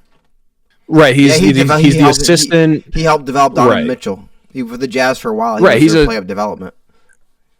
And he's you know, a finalist for the Suns job and all this stuff. So I think I wouldn't be upset with that. Just like, you know, it's like an Ime Udoka type deal. You know, where it's like you're just a guy that everyone thinks highly of, and we're bringing you in, giving you a shot. Or Mark Dagnall for that matter. Like I'm like, all right, cool. Like let's see where that goes. And I wouldn't hate that. The other one, the interesting one that I've seen some people talk about is maybe making a play for Jay Wright. Have you seen this? Because of Villanova boys? Villanova, right? And go, you know what? Nova Knicks. Let's just see. Can we make a play for Jay Wright? Bring him over, run it back Nova style. But what I think it's going to be is, we're going to make a play for Kidd. We're going to make a play for Johnny Bryant. If we don't get that, but who knows? Leon, here's the one thing, and I'll stop rambling after this. But I do have, at this point, as a Knicks fan, have full faith in Leon Rose as our GM. Because every time that he's done something that I'm like, why did you do that? I've been proven wrong every single time. Like, I didn't like that we traded RJ and IQ for OG. That obviously was the right decision. I didn't like that when we traded Julius and Big Ragu. Why am I fully DiVincenzo? Yep. Yeah, for Cat. That obviously worked out. We made it to the conference finals for the first time. Like, I didn't like that we signed Brunson when we first signed him. I was like, what? This guy, a second dude, we're kind of paying first man money. I was like, what is this? You don't like shit. Turned out to be genius. Yeah. I think a lot of people were Brunson haters, though. You weren't in the minority on that one. When we first signed him, certainly. For the price tag he was at. Yeah. Well, it's funny you say that about Brunson, because one of the people I hear them mentioning about potential head coaching is his dad, Rick Brunson. No, it's not going to be Rick Brunson. We'll see if Rick's on the staff at the end of this. I think he'll be on the staff still. I think it would be a really dumb move to not just say we're keeping Rick Brunson because he's Jalen Brunson's dad. Let me float two ideas to you guys real quick that I was thinking about, because since Mike Malone apparently is not good enough. I think he's the same. I think he's the same thing. That's a lateral move from Thibs. Yeah, I think it's just very similar. Well, what do you think about these two? Monty Williams and Mark Jackson. I just think it's both, like, they're both coaches that, once again, I would kind of see as a lateral move from Thibs, where it's like, you're both guys that have gotten far but not gotten over the hump. We know your deal. We know what you do. Monty Williams has been to a championship. Yeah, he has been to a championship. That team was not loaded. It was good. It wasn't loaded, right? But I mean, I like Monty Williams. I wouldn't hate the signing, but it's like, I just want to swing for the fences here. Like, I feel like Jason Kidd brings us the idea of, like, players like him. Like, I don't think he's leaving LA. No, probably not. Yeah, he's not anywhere. It'd be a good idea, though. You know, poach somebody. Jason Kidd gives us the opportunity to, like, bring in new players because they like Jason Kidd and they respect him. Like, Johnny Bryant is like new blood that hasn't gotten an opportunity to coach and actually is really highly thought of in the league and might be this new whiz kid genius. Who knows? And then it's like Monty Williams, Mike Malone, all these guys. It's like we just get it, though. We know what your deal is. Like, maybe it'll be fine, but what you're trying to do now is past what Thibs did. So I'm like, it's just another guy who's been coaching for a while. Like, cool. So I just want him to do something crazy, and I think Leon Rose knows. I think he's got a guy in his head, and he knows who he's going to pick. But it was a good move, though. You guys think it was a good move, though? I think that was my biggest thing is you have to know who you want. Like either you got to have your plan A, maybe that's Jason Kidd, maybe you're like that's the shooting for the stars, but if not, we like this Johnny Bryant guy. We think he can give us something a little bit different. I think that's the only way I'm okay with that move as an outside, like from an outside perspective. At the end of the day, obviously I don't have any investment in the Knicks, but I think that was my first thought: is you better know who you want. You can't just fire him and then like, all right, let's see what's out there now. You got to know what is there people that could potentially take us to the next level. Because I mean, at the end of the day, too, you just made the Eastern Conference Finals. Like you got to get somebody that's going to elevate you to a very high level. So you're asking a tall task here, and there would have been nothing wrong if you kept Thibs and you guys get back to like the Eastern Conference semis. Like it's obviously you'd be disappointed as a Knicks fan, but at the end of the day, like that's still a successful season in the grand scheme of things, and that's probably where Thibs could get you back to very easily. But next year is so it's still so open it's probably more open in the East next year. The East is just we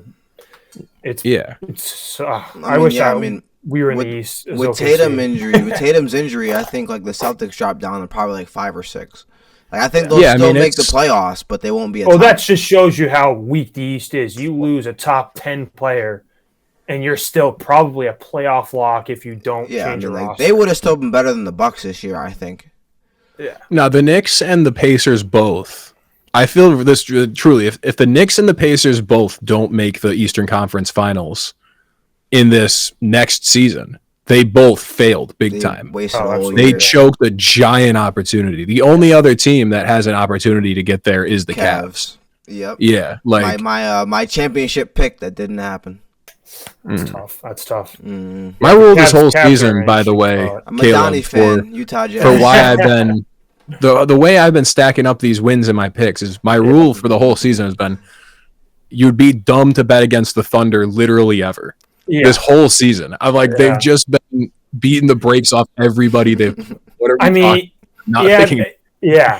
Denver series. I said at the beginning like it was going to go 6 or 7. I was worried during the series, but I was like, well, this is where I thought we were going to be. But I mean, they're just the defense is just, and I really don't think we're going to be able to appreciate it in the moment. Like even if they go on to lose the series to Indiana, like the defense that they put out there through the Western Conference Finals, and maybe they will keep it going even if they lose this to Indiana. But like the defense they've had throughout this year is like we just haven't seen that since like honestly probably before we were conscious NBA fans. Like you'd have to go back to like the Pistons, like in the early 2000s. You know what I mean? Like like that's probably like to have like a defensive team like this, like where you can just like. I think my favorite stat is we're shooting like 30% from 3 as a team this postseason, and we were 12-4 going into the finals. I mean, 12-5 is still pretty solid. Like, so like it's pretty crazy. Yeah, so to summarize how I feel about the Knicks coaching vacancy, I only am okay with it because I trust that Leon Rose is going to do the right thing. Yeah. Has a plan and knows what he's going to do, and he hasn't made a bad decision yet. Well, we'll check back in on that when they hire a coach. I'll pose you a question here, Johnny. Play a little host for it. Who's untouchable for you in a Giannis deal? Is it just Jalen? Jalen Brunson. Yeah. That's he's would you do like you wouldn't give up only Jalen, straight up Jalen for Giannis? Well, that would get done, yeah. But if that were on the table, yeah, just straight up Jalen Brunson for Giannis, I think I would have to do it. I think you have to do that. As much as I love Jalen Brunson and he's so important to the Knicks, you're like Giannis is one of the best players in the history of the league. Like I love Jalen Brunson and he's great. He's probably a top 10 player in the league right now. But like Giannis is one of the best people to ever do it. And you would have Giannis plus an obscene cast of defenders around him that would take the weight off of Cat, where it's like in the Cat minutes, it doesn't matter because Giannis can make up for that. He's like one. I had this thought today where I was like, I think there's a real argument to still say that Giannis is the best player in the league because he's maybe the third or fourth best offensive player, but he's also maybe the third or fourth best defensive player, and no one else can say that. Well, so you're talking about like, you know, the wings and I mean, how many do you think from their top 6 they'd have to give up? Just with where their picks are at, I feel like they got to give up like 2 or maybe even 3 to potentially get him. To get Giannis, we can't do a 1-to-1. Yeah, no, absolutely. Deal. I'm thinking like you probably have to package like 2 or 3 of those top 6 guys on your team. I think it takes moving Cat plus one of the wings and then a handful of pick swaps. And you better hope they love Deuce McBride and like Tyler Kolek. Right. And I think what we would end up having to do is taking on Kuzma with Giannis. You take on Kuzma's deal plus Giannis and maybe like another one of Milwaukee's bad deals, get them out of cap hell, and then we end up sending like OG and Cat to, like, we send Cat one place, OG another place. Yeah. And it's probably like Houston or San Antonio that's sitting on a mountain of picks. And then they ship like a couple of picks. And it would have to be the most harebrained, insano deal that's ever been done. But and you made a key point, I think, in this to any of the listeners that, well, how would the Knicks get him if Houston or San Antonio want him? Well, if the Knicks play their cards right and Giannis demands the deal, I think like that's the biggest thing. If Giannis is demanding to go to New York, like then I think it could happen. But that's the key part to it. You know what I mean? Like if it's an even playing field in San Antonio and Houston, man, like good luck. Yeah, matching a package. I think honestly that if San Antonio wants him, they'll get him. Provided that Giannis doesn't say no.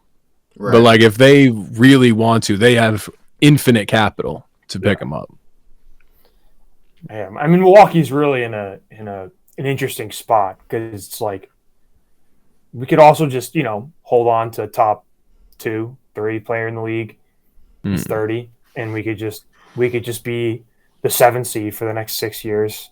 Yeah, we could just run it back one more year in a weekend East, a further weekend East. Or like maybe we actually have a chance to get to the Eastern Conference Finals next year because the East sucks.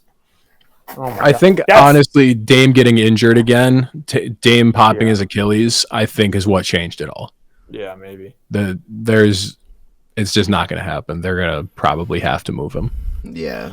Man, well, if they can. It must be nice to be a Knicks fan and be like, yeah, we could just run it back and like we could easily win the East if we play well. Like, I mean, I completely believe that too. It's like I feel like OKC could like be better next year, and like you run into Denver, and then you run into like a Lakers team they actually build out with Luka. Like Luka haunts my nightmares as an OKC fan. Like I think he's gonna be a thorn in our side no matter what team he's on, and like not even to mention like what happens to San Antonio, just like their young guy starts to figure it out.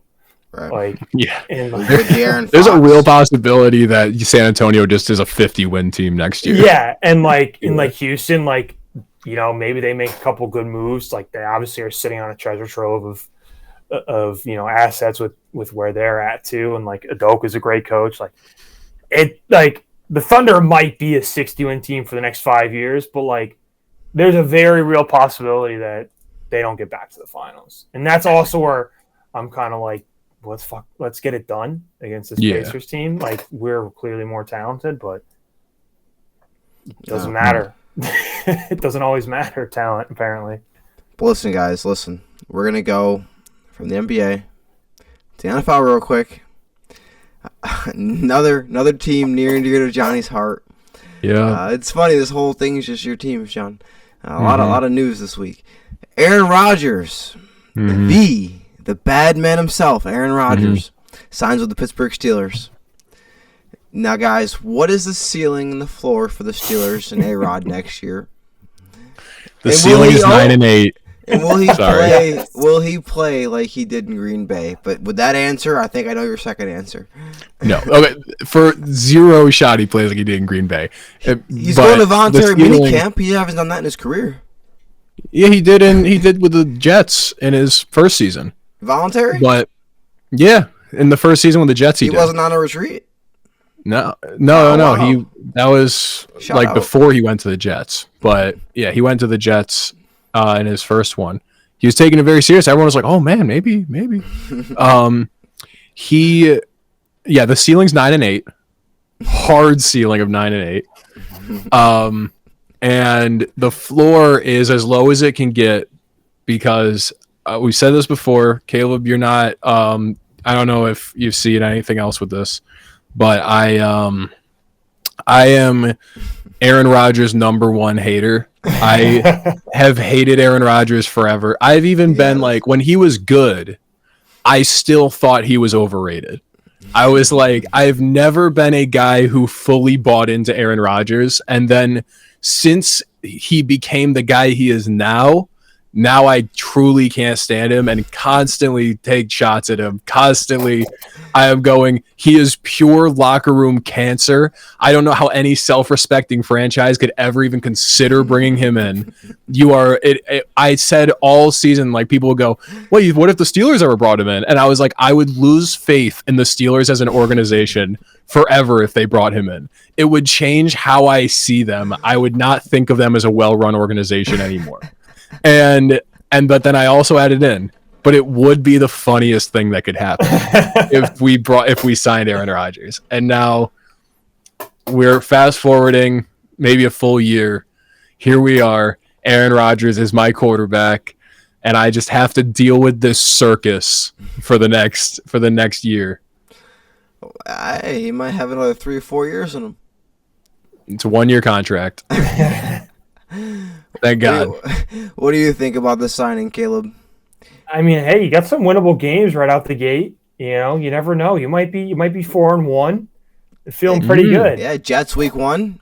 Revenge Jets, game. Seahawks, Patriots, Vikings, Browns to start the season. The only thing that gives me any solace is that DK Metcalf is one of my favorite players in the league, and I'm like glad that we got him. Like, that's cool. They've been training together. They've been training together out before they even signed. And I kind of just wish we had George Pickens as like a funny thing. Like, it was just like, it'd be so funny this season if we had Aaron Rodgers, DK Metcalf, George Pickens. What a team. But we had to get rid of him because our number one priority has to be re-signing TJ Watt and making him the number one paid defensive player ever. And that's just what it has to be. So this will probably be Cam Hayward's last season. This will probably and Rip. There is a genuine likelihood that it's Mike Tomlin's last season because, and I don't want it to be. I'm as big of a Mike Tomlin supporter as you can be as a Steelers fan. Most Steelers fans hate him. I don't think you can judge this man based off of anything because his quarterback play has been abysmal for the past 8 or so years. Just terrible. I mean, some of the worst in the league. And the fact that he has had a losing season with quarterback play this bad tells you that he might be pound for pound the best coach in the league. Like, I don't know if Andy Reid could have done this. I don't know if Bill Belichick could have done this. So I just go, oh, maybe we give him a decent quarterback and see what happens. But I just could see this going so bad with Rodgers, and that the Steelers ownership are just like, we need to burn it all to the ground. It's over. We're tanking. We are tanking now. Yeah. Hopefully, what would the ideal world is that our Arch declares this season and we're terrible, or that we just have a awful season. We win 6 games and we get like a decently high pick, and then we go burn it all to the ground. We'll be terrible the following year, and if Arch declares, 2 years from now instead of next year, who knows? And that's if Arch is good. No one even knows if he's actually going to be good. And not to get ahead of myself, Johnny, we'll talk about it more on Monday when we get into that segment. But you did have a little prediction going on there that you A-Rod with the Steelers, and then also there was a contingent prediction on that prediction. So we'll see if that winning record or that my bad. That record of no losing records. Right, non-losing record. If it stands, we'll see. Yeah, we'll it's see. Over. I think over. I don't even think any of the scenarios you mentioned will happen. I think they're going to be so mediocre, and Rodgers. It's just going to be like a non-story. Like, oh, so yeah, the Steelers won 21-14 today, or they won 21-17. They're 4-4. I think that's kind of where we're going to be at with the Steelers team throughout the year. It's just going to be just mediocrity. But Rodgers could find a way to get into the headlines. All right, well, see, the issue Aaron Rodgers is a He's non-story. going to be on Pat McAfee show. He's going to be on the Pat McAfee show. Like, that's the problem. Rodgers will find his way. It'll be a non-story on the field, but a story off the field. Yeah, exactly. That's the problem. Maybe that's in his contract, or maybe that's what took him so long. They were working out the Pat McAfee side of the contract. How many times he can go on the Pat McAfee show this season? He's like, I need 6 times a quarter. 6 a quarter. That way I can be an employee. They can pay me. Yeah. It's, know what? It'll be entertaining for anybody watching me, at least. I'd roll the dice. Honestly, Johnny, I'm not going to lie to you. As an Ohio State fan, selfishly, I'd roll the dice with Will Howard. I would much rather roll the dice with Will Howard. Because, either he's terrible and you get a good quarterback next year, or he ends up being pretty damn good and he's 23. And he's cheap. Doesn't cost anything. Or you guys go 7-10, and you're like, wait. 7-10 would suck. That's that's worst case scenario. I would much rather go 9-8 than 7-10. I either want to go like sneaky 11-5 or 11-6. I mean, get into the sneak into the 5 seed and just be like, all right, maybe we can get scrappy against whoever we play. We can get scrappy against the 4 seed. Who knows what happens? Or we can, or I want to win 3 games and just be terrible.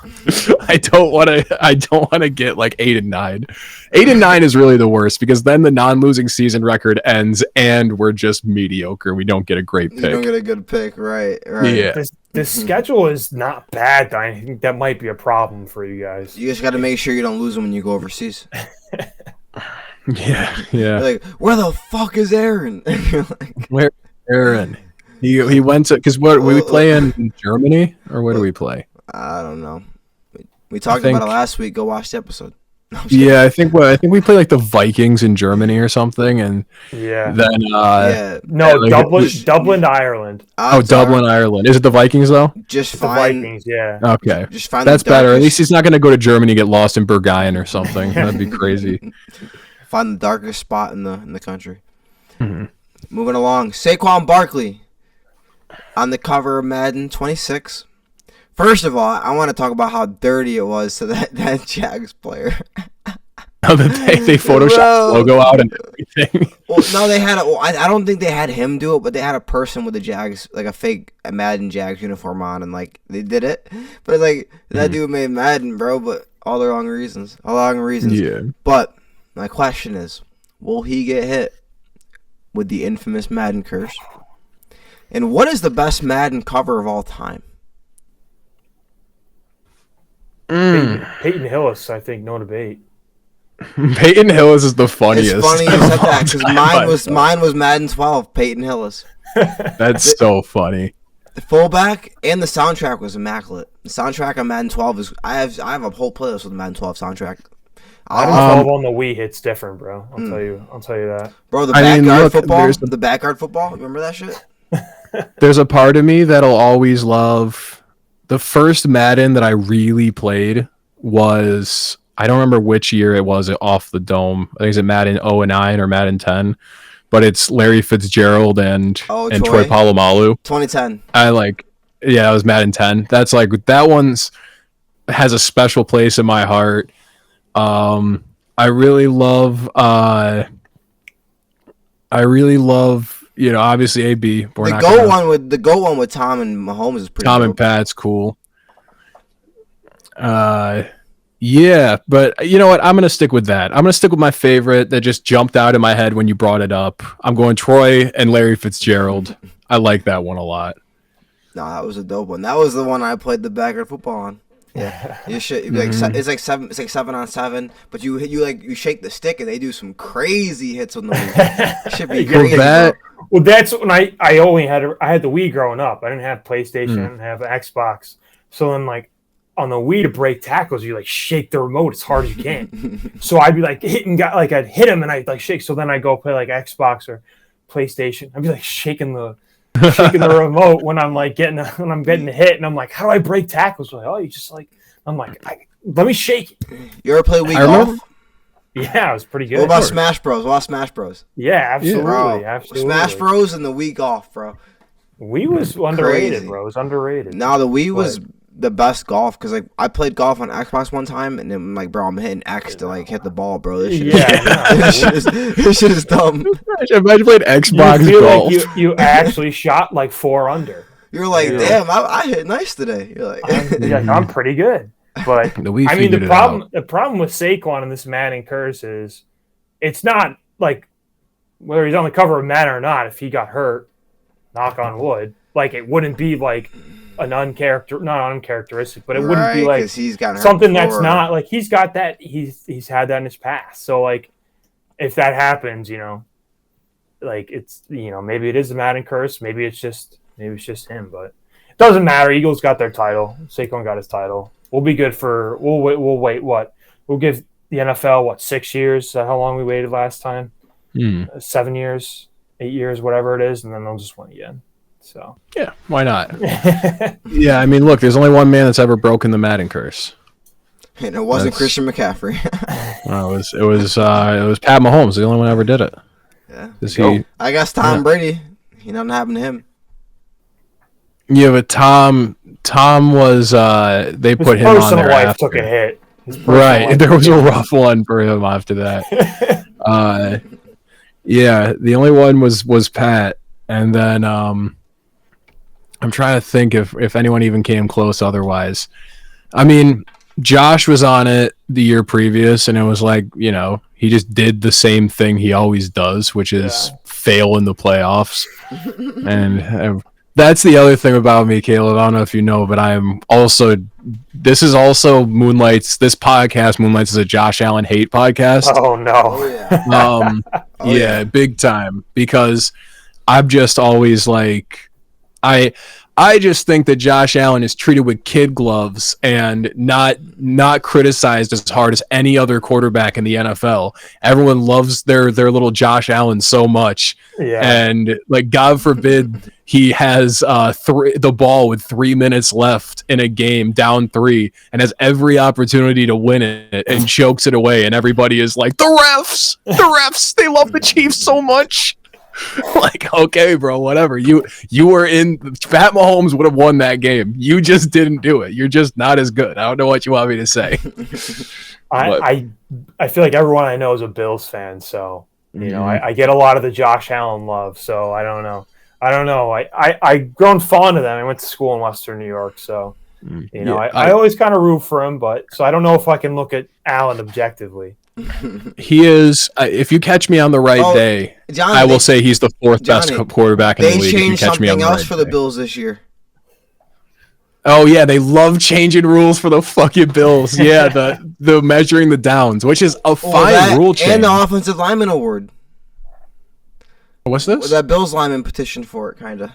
Deion Dawkins, the offensive lineman award. Yeah.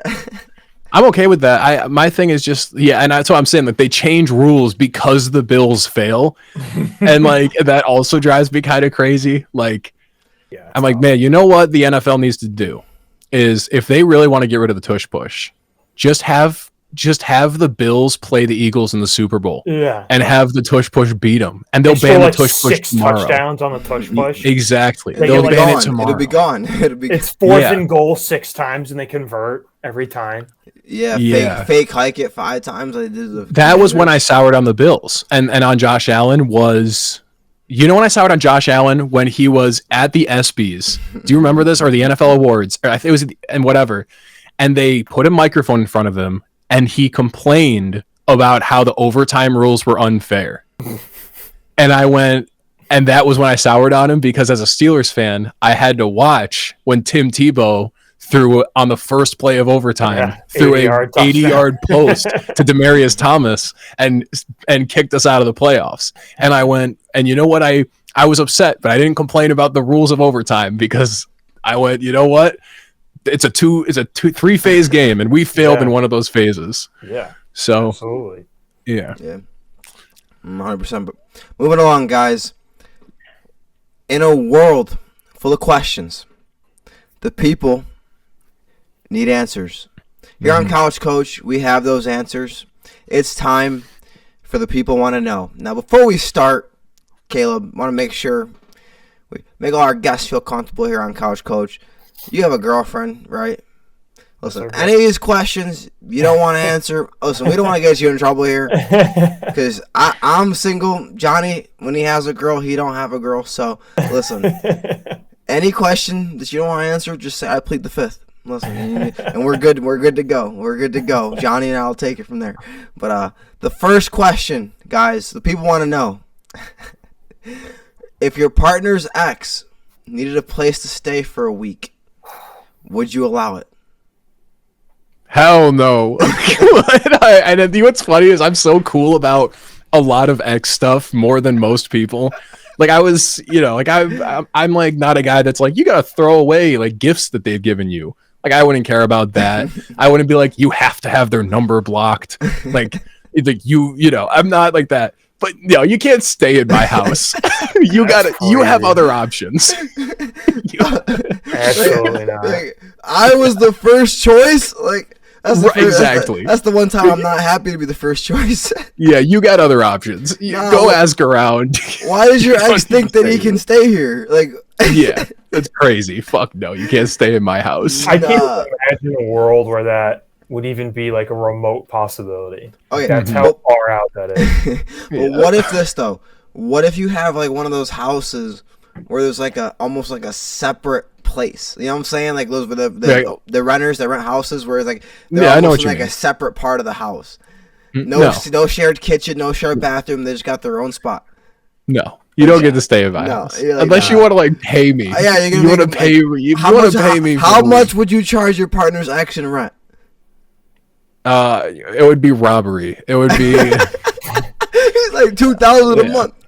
I don't even think it would work. Yeah, you're like, I wouldn't even do that. I'd look him dead in the eye and be like, listen, the price that I'm thinking, you can't even pay.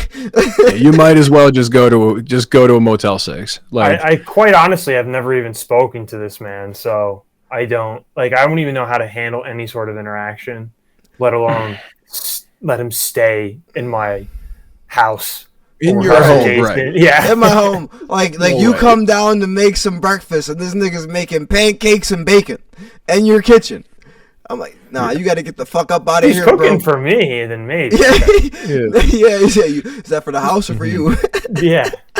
Nah, I just would be like, the brazen act of even asking deserves for you to be listen, to be turned away.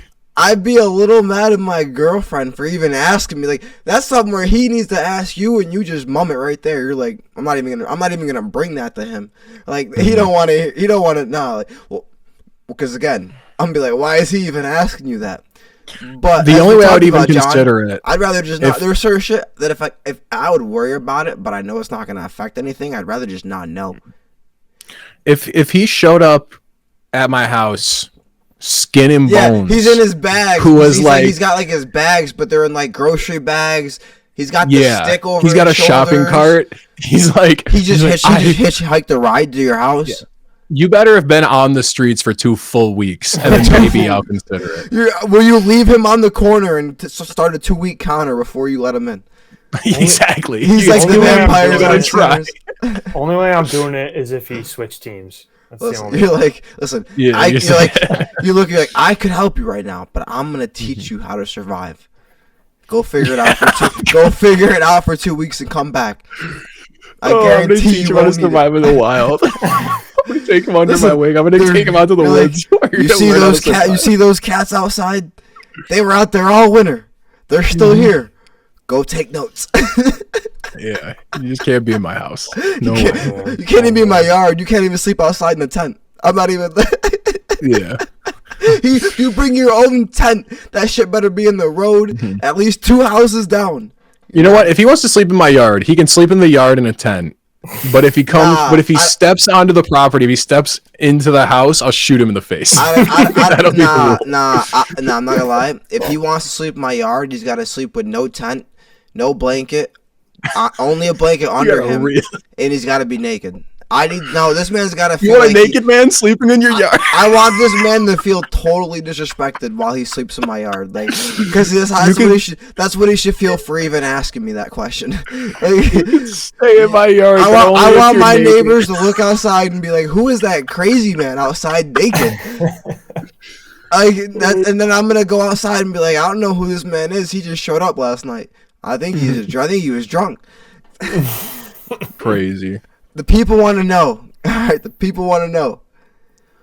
Would you rather your partner forget your anniversary or your birthday?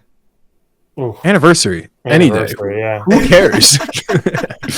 Who cares? You don't care? I wouldn't care if you forgot our anniversary. Whatever. Yeah, quite honestly, I feel like I'd get the date wrong if you asked her right now, and I feel like she would too. So, but birthday, we spent it apart this year. I flew out to a conference in Indy, and I was on a plane all day, and then I was in a hotel, and I'm like, oh, this sucks. Like, as a man, your birthday in a relationship should be like the best day of the year for you. That's the one day your girl should be doing everything for you. So that's the one I want. Anniversary, you go have a dinner, and who ends up paying for it? I do. We went to Vermont last year. Please forget it. I'm not trying. I spent the most money I've ever spent on a dinner in my life. So absolutely no question. Yeah, anniversary is a task. Yeah, birthday is a fun little thing. Anniversary is a whole thing you got to do. Yeah, I'm gonna lead off with pretty low key. So I'm gonna lead off with she better not forget neither. No, I would say. And I wouldn't have had an answer to this until I experienced it recently. Not with a partner, and that's why it's even crazier. Birthday.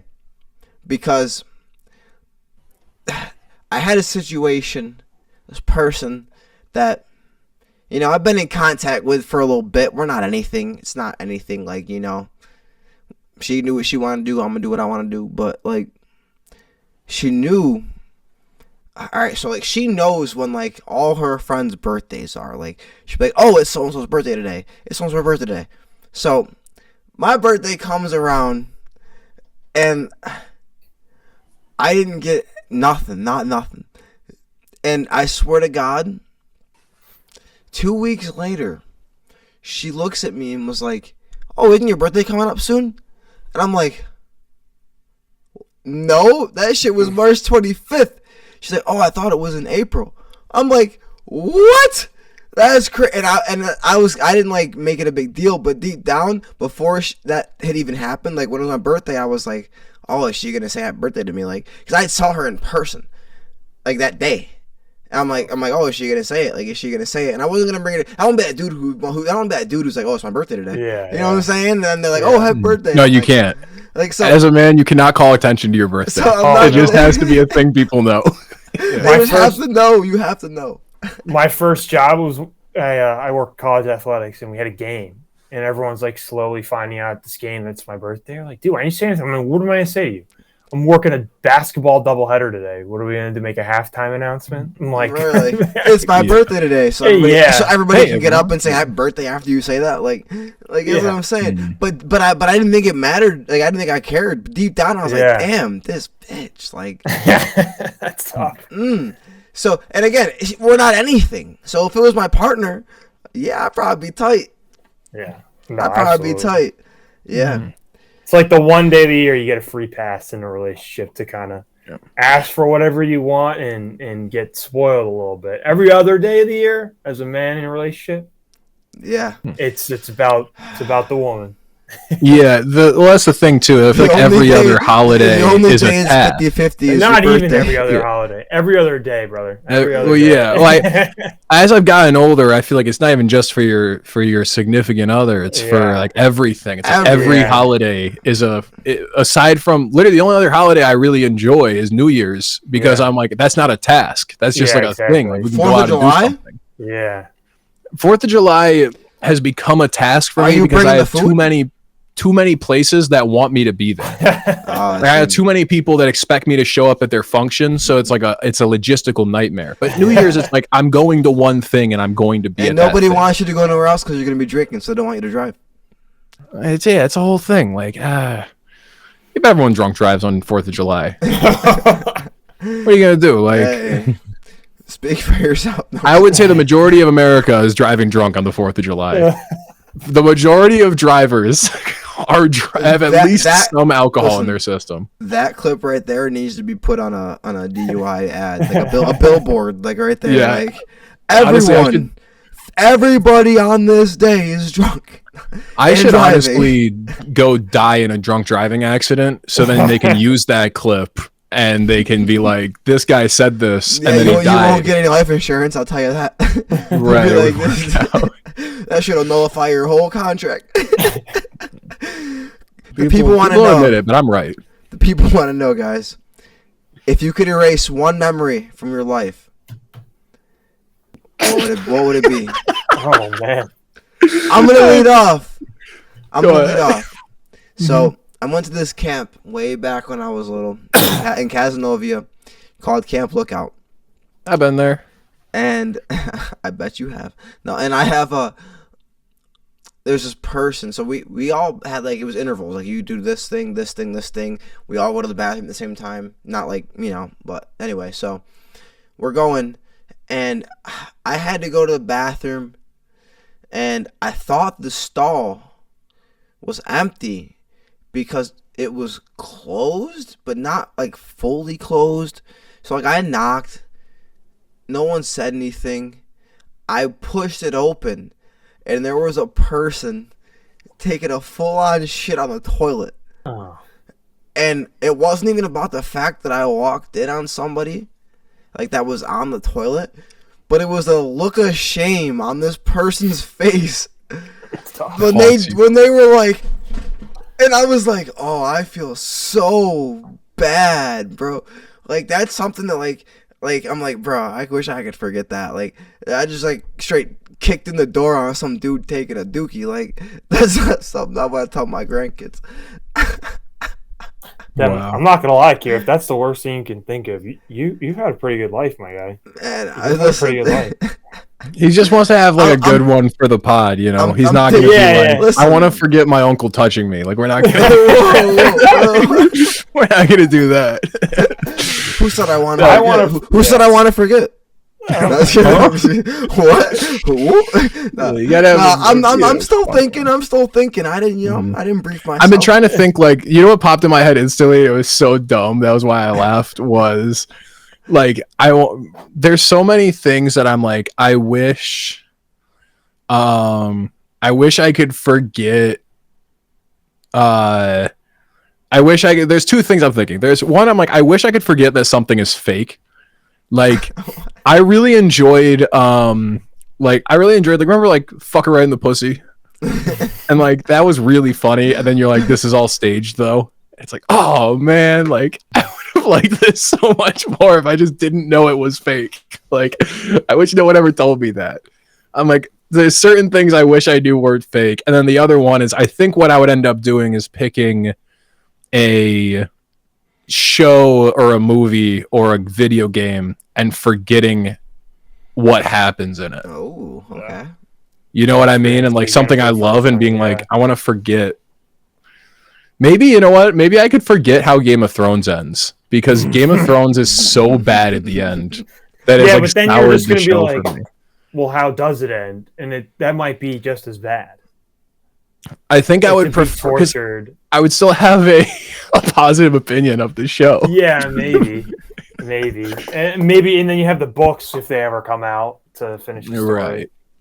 But That would be a good one. Oh jeez. I mean, my mind went to I was engaged and then got dumped. So that was the first thing that came up for me. I'd like to forget that. That'd be some nice trauma to get out of my life.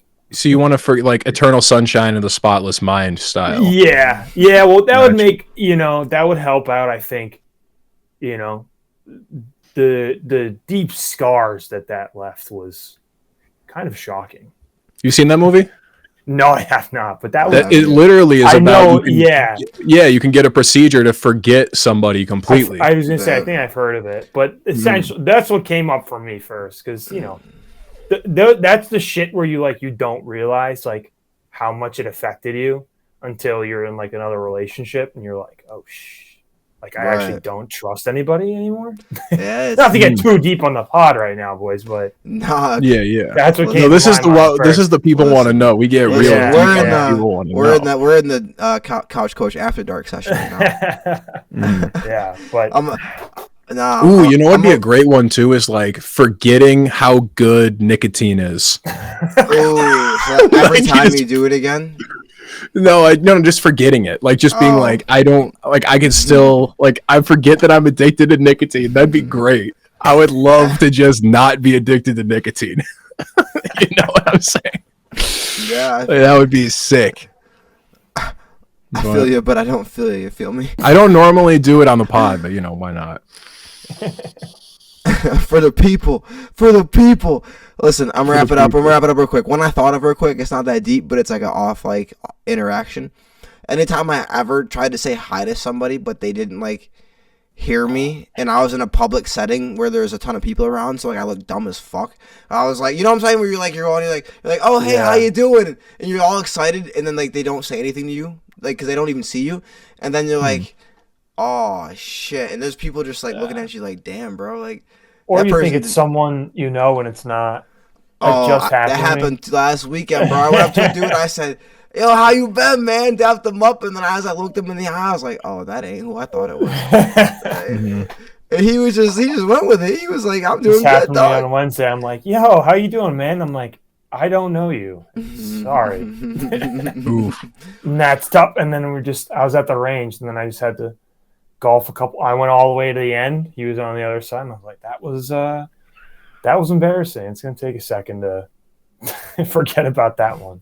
Man, I'm so south-pilled now that you said I was at the range, and I immediately was like, gun range. I was like, of course, we all love the gun range. Yeah. That's Wednesday after work, and I go shoot a couple rounds off. Hey, it's fun, man. I'll tell you what. That's where we went for our boy Zach's bachelor party. That's a great.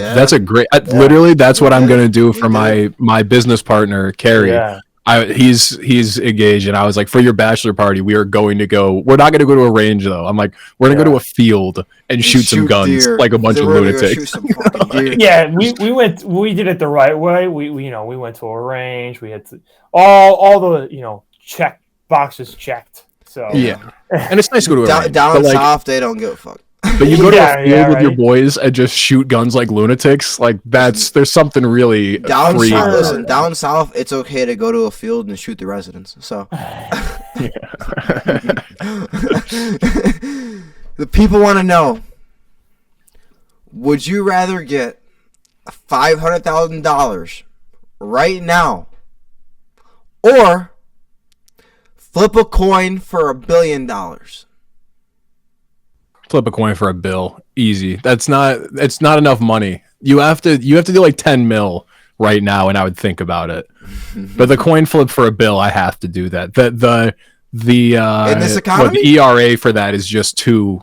You're gonna risk walking away with nothing when you could have had $500K in this economy. Yes. You could get to $1 billion, $500K. I'm fine. I'm surviving without it. But $1 billion is, you know what I mean. You can't. A 50-50 chance at $1 billion, you just can't sneeze at that. You can't pass that up. Nothing. That's fine. I'm fine right now. I'm about to be unemployed because I'm moving out to Illinois, so I'm probably gonna take the money. Look at that. See, Johnny? It's not just but that's a little bit more. It's not just about the dollars. It's about logistics. Yeah. You got to smart. More circumstantial. That's why we got to get at least one smart person on the podcast today. If it was $10 million, because I'm taking the bill. I would take the 10. I'm but taking the bill. You're gonna flip the coin. And you know what's crazy? I probably could make that 500,000, 10 million fucking a year. But yeah, I mean that 500K can do a lot for you. I mean, I would only actually pocket like 50 of it. Like I'd pocket it like it's salary. So like if I didn't make money off it for 10 years, then like or divide it by my salary. I did the math wrong, but I don't know, it's like 7-8 years. Like I would then yeah, I'd run out of money and then whatever. But like every year I would be taking whatever money I don't use and trying to grow money. I have like private. Put that shit in a CD. I have like now, like the rates are private military aspirations. You know what I mean? Like I'm going right for the bill. I got you. I wanna be a problem. While we're on the topic of money, people want to know: would you press a button that makes you rich, but makes your worst enemy on this earth richer? Yeah. Like my worst enemy I know personally, or like the person I think is the worst person in the world? Whatever fuels the hatred in your heart the most. Yeah, I would do it. So yeah, I haven't seen the guy. It's going to make you a billionaire, but it's going to make you a millionaire, but they're going to be a billionaire. Yeah, I think I would do that. That's fine. This guy, it's on site for me. There's one person in the world it's on site with this guy. But like I haven't seen him since college, so like I have no idea what he does now. Yeah, there's terrible people, but I'm like, what am I gonna He's really not like that bad of a person. It's just on site, you know. So right. Listen, the thief of joy is comparison. I'm gonna do it. So fuck it, I'm rich. Yeah, I'll pretend he don't exist. Exactly. I'll have to block him because I know he gonna be posting, holding up all them hundreds, and you know I'm like the YNs do nowadays. People want to know: would you rather everyone can hear your thoughts, or see your browser history? See my browser history. Yeah. And this, I'm gonna preface this with this. By see your browser history, I mean everything you search in incognito still shows up. Yeah, that's fine. Yeah. I don't have anything like I'd want to hide. But you have wild thoughts you want to hide? Yeah. Of course.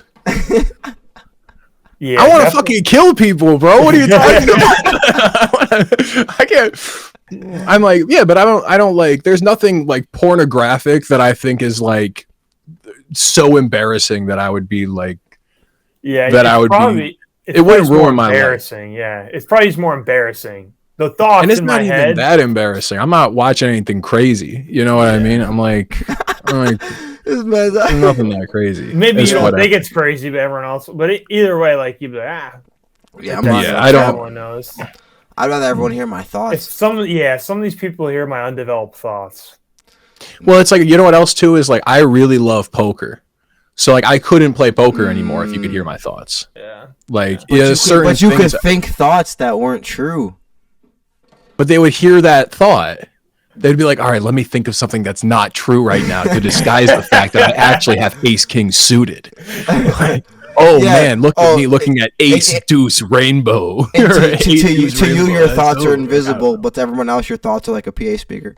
Right, and like, that's what I'm saying. Like it's just.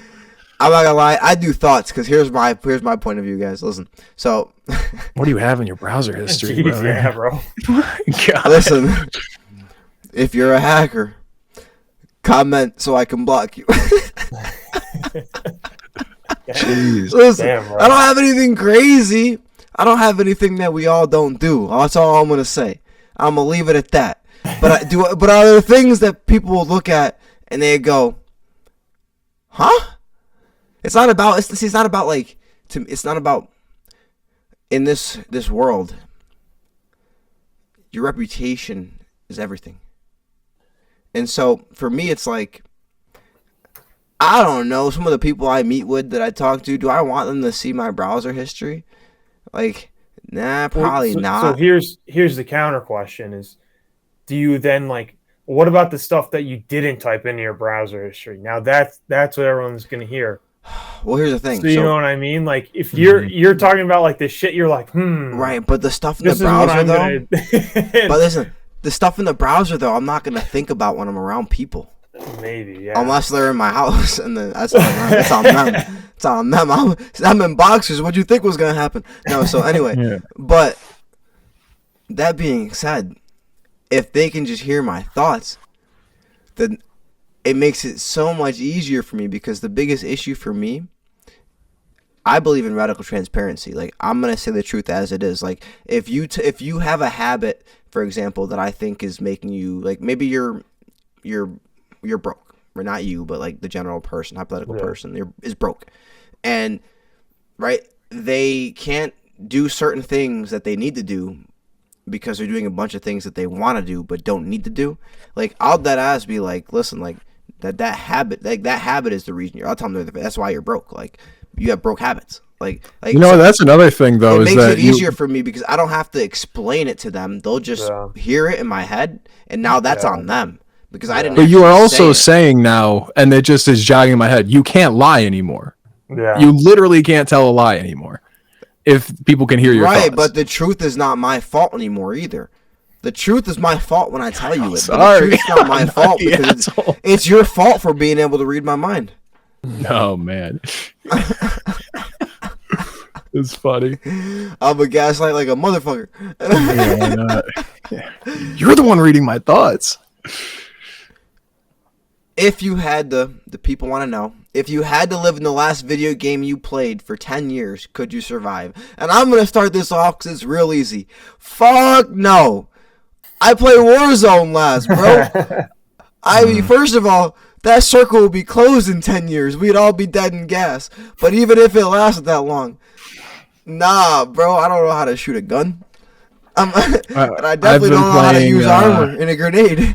I'd be dead in the first 550 people. I've been playing Elden Ring Night Rain recently. That one came out, so no shot. No shot. Why not, though? How would you die? I know I'm going to die. I'm going to get shot. Elden Ring Night Rain is like it's kind of got Fortnite type elements in it, where there is a closing ring of night that, as you're playing it, encloses around you, and when it reaches the center, you have to fight a boss. So every night of my life now, there is going to be a evil storm that closes around me, and I have to fight something. And maybe I could do that night 1, but night 2, night 3, night 4, there's no shot. I'm not doing it 10 days in a row. I'm going to get killed by the centipede demon. I'm going to get killed. The timeline was 10 years. Oh, you said 10 years? I think you said 10 days. Yeah, 10 years, no shot. It's over. It's over for me. Me? He said 10 days, not even. I thought, yeah. No way. Because I don't have magical powers either. Like, everyone else got magic in that world. Like, I don't have that. Like, I'm just a guy. Hurt me. Yeah, I'm just a guy. No shot. You're a jag. 2K. I played 2K this afternoon, so. Hell yeah. Well, but are you playing against Isaiah Stewart? No. We're both New York boys. We'll be fine. I got respect for Rochester. Okay. Oh, you're right. He is. Yeah, he's local. Yeah. Damn. Yeah, you got it. You wouldn't die. You just might. I stay at everyone's depends on how good your 3-point shot is. You see, when I played with the basketball, not that the Houghton guys are very good, but sorry, not for Houghton basketball to catch a stray, but I just sit in the corner. So that's what I'd be doing. I mean, sit in the corner. I'll hit a 3 every once in a while, and I'll try my darndest to play good defense. And then that's about it. I'd probably be fine. Nah, see, that's not fair. He played the only game you can't die in. And shout out the first ever stray anyone's ever caught in this show. Nah, I'm just kidding. People catch strays all the time in this show. Listen. If this show wasn't called the Couch Coach Pod, it'd be called the Stray Catcher. Anyway, last question before we wrap it up. Guys. Let's get a little deep. We'll finish it up on a nice note. I'm gonna give everyone a nice little solo shot. I'll give you, if you need little 20 seconds to think, I'll give you 20 seconds to think. The people want to know, if you met your younger self, what advice would you give? I got it. You got it first, Johnny? All right, hold on. Let's get the solo. Give it to us, Johnny. What advice would Buy you give your younger Bitcoin. self? Buy a lot of it. Buy so much Bitcoin, you don't even know how much. You have to just buy Bitcoin right now. It is trading for less than $1 a coin. Just do it. It's going to be worth upwards of $100,000 in the next 15 years. Just do it. Do it. Tell your mom buy Bitcoin. I know this sounds crazy. You have to tell your mom buy Bitcoin. Do not take no for an answer. That's what I would tell them. Buy Bitcoin. Wow. Easy. I said let's get deep, and you were in the shallow end on that one. But you said, what would you tell your younger self? And it was so instant. I'm not even a big crypto guy. All I know is that's what I would tell. I'd be like, you have back. to. You risk the butterfly effect, and you're like, buy crypto now. And your younger self's like, what's a bank account? No, yeah. Well, I knew what Bitcoin was in like 2013 or 14. Like, I was aware of what it was at that point in my life. So, like, you know what I'm saying? Like, at about like 15 or 16 years old, I'd heard of it already. So even if I bought it then, it would have still. I would be good. Even if I bought it the day I turned 18, I'd still be good. You know what I mean? I would just, like, that's what I would have to tell him, though. Either that, or I would tell him like the next like handful of Super Bowl winners. Like, I just bet on these. But I feel you. I got this next. Are you ready, Caleb? Or you want me to go? You can go. I got this. All right. Listen, guys. Listen. To my younger self out there in the past time space continuum, here's what I want you to know. This is the most important lesson that you could ever receive in your entire life. If she's crying, she's lying. Let me just say it again. Damn. If she's crying, she is lying. It's crazy. Listen, I'm telling you right now. I know you want to trust these bitches.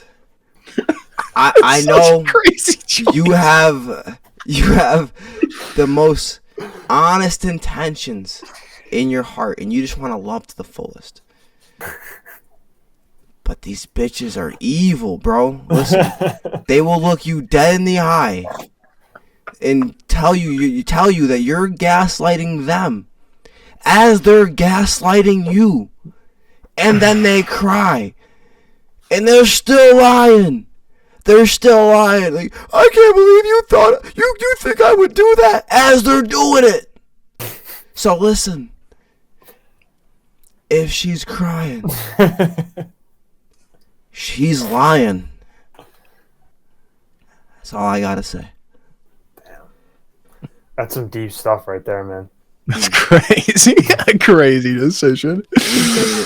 It's deep. Oh man, that's deep.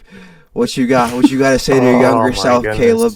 What you got to say? So, I'm more, I think, rationalizing what I wouldn't say, because at first thought would be like, oh, well, maybe I could try and avoid some, heartbreaking scenarios, or within. But at the end of the day, I love where I'm at right now, so I think I would just tell my younger self, stay the course, do what you want, like, do what you love, and everything's going to work out fine. There's going to be some low points, but you're going to end up where you're supposed to be. So, and I think that's all I, just encourage my younger self, because, I don't know. I don't want the butterfly effect. I don't want it to get too far. I like where I'm at right now, so. Nah, well said. I mean, everything that's happened to us has made us who we are today. Exactly. That's the biggest thing for sure. I do think I have one other honorable mention that I would tell like a much younger version of myself. I would say, John, you don't know this yet, but you're going to be 6'4". You should take basketball very seriously. You don't know this, but you are. I know your dad is 5'11", and no one else in your family is this tall. You're going to be 6'4", so just take basketball seriously. You are the ideal NBA point guard height. Just go for it, man. and see what I could do there. I think that's what you got to tell your dad, not even you. Like, Dad, put the time and work into me, all right? Like, that'd be a great advice to my dad, who was in and out of jail for most of my life. See, maybe I would have kept him more on task. He probably learned some skills though. Exactly. Right. No, yeah, that's the thing. I wouldn't change. I've always said I think the single person I've learned the most from, good and bad, is my dad. With all the mistakes I had to watch him make, but also like life lessons he taught me about that lifestyle. It's like, all right. So I wouldn't change that. I just think there's like little things I would want to tell myself, like, you should know this moving forward. Like there are things that would have benefited you to know when you were younger, just to be ready for this. Yeah. That's what I was thinking too. Like, if you're like, oh, stay away from so and so, or stay away from this, it's like that made me who I am though, and like, it put me like, there's a lot of little things, and like you kind of said, the butterfly effect that put me into positions where I wanted to, like, maybe I wouldn't ended up where I'm at job wise, where I enjoyed the last couple of years if I stayed away from someone. So that's kind of where I'd be like, stay the course, my young friend. It'll be fine. It'll all work out. That's very, very nice. 100%. I think I win that segment, to be honest. You definitely win that. I think buy Bitcoin is the best. Honorable mention for me, on a serious note, for real this time. Honestly, it would just be, you're going to find out early in your life compared to most people what you want to do for the rest of your life. But you need to find out sooner. And this is what it is. And you also think you're working hard right now because it feels like you're working hard in retrospect to how hard you've ever worked in your life and the people around you. But I promise you what you're doing right now isn't shit. And you need to work harder. Because even if you work harder in 5 years, you're still going to think that the work you did today wasn't working hard enough. So you might as well get that process started sooner. Oh, I actually have a personal one. God this is damn like a real Johnny, one. You don't get fucking three. But okay, if my other two were like oh, this whatever. This is a good piece of advice I would give myself when I was younger, and I would give any child that was in the same position as me this. Don't hang out with your everything. What? Don't hang out with your uncle. Don't hang out with your uncle. That's funny. No. It would be that you should get medicated for ADHD. Oh yeah. It will change your life for the better. Just do it. I know like there is a lot of people that are going to try and tell you that it's going to change who you are as a person and it's going to do bad things and blah, blah, blah. Just do it. I would have been the valedictorian if I was medicated for ADHD. I'm kind of scared of what like medication might do for me. Like, I'm going to be scared at how focused and like how like adjusted I can be. I think it'll be frightening. It's life changing. It's life changing. Frightening. I'm not even life changing. I'm telling you, it is a game changer. Like, there are little adjustments you have to make, and like, because it's a strong drug, and it does alter things about you. Like, it makes you not hungry. It makes you you can get lost in the wrong thing. Right. Like, if you pop an Adderall and start scrolling on your phone, you can get lost for 3 hours. Right. That happens. So anyway. like, there's stuff like that, but what pushed me to really do it was I kept losing things. Mm-hmm. Like, and that was what drove me crazy. Like, there was a day I remember I had to leave my house and I couldn't find my wallet or my keys. Like, something about it, like that day, I was like, I cannot live like this anymore. Like, I can't lose shit.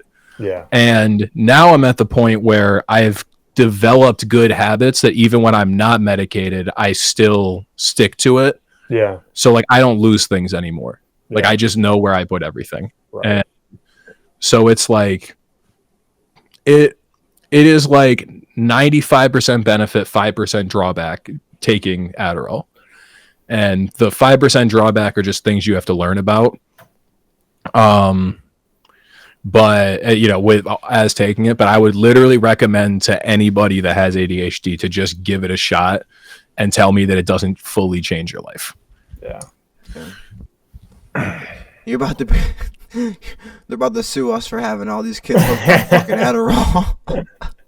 Yeah, I'm just telling you, man. That's how I felt, and it took one of my friends saying that to me. It took Lawrence saying that to me for me to do it. If you just listen to what John said, go Google Adderall disclaimer and read it so that we can cover our bases here. I'm not a doctor. We can cover I'm our just bases my here. personal opinion. I'm just telling you that I don't got a fast enough voice like they do on the commercials to say it. Yeah. My friend told me to try it because he used it and he loved it, and then his dad, who is a doctor, diarrhea. His dad, who is a doctor, also told me to try it. So I was like, you're going to die. Yeah. No, you see those commercials, the side effects. They're like, I'm like, the side effects are worse than what they're curing. I'm like, nah, what? No, but I didn't feel any side effects from the Adderall. But anyway, guys, we're gonna wrap up. Unless you had something valuable to add right there, Johnny. You looked like you were Johnny. You're about to say something really like life changing. No, more life changing than buy Bitcoin. I don't know. Buy Bitcoin. But anyway.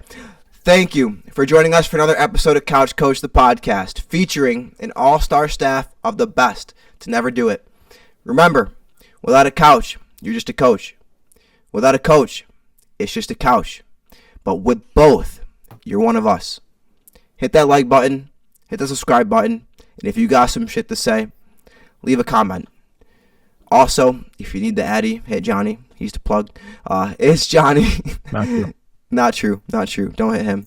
He'll block you real quick. It's Johnny. It's Coogii. Special guest Caleb. Shout out. First guest on Couch Coach. Woo! Thank you for coming, Caleb. Thank you for having me, boys. Welcome back. Anytime. Especially if the Thunder lose, because then I got to talk to you about that. Oof. But it's the only way I don't come back. I don't know if I'm gonna be going to anything after that. Like, I'm in the house forever. Till the next finals. Your favorite Couch Coaches. We'll see you guys 2 days, which is technically next week, but we'll see you guys Monday.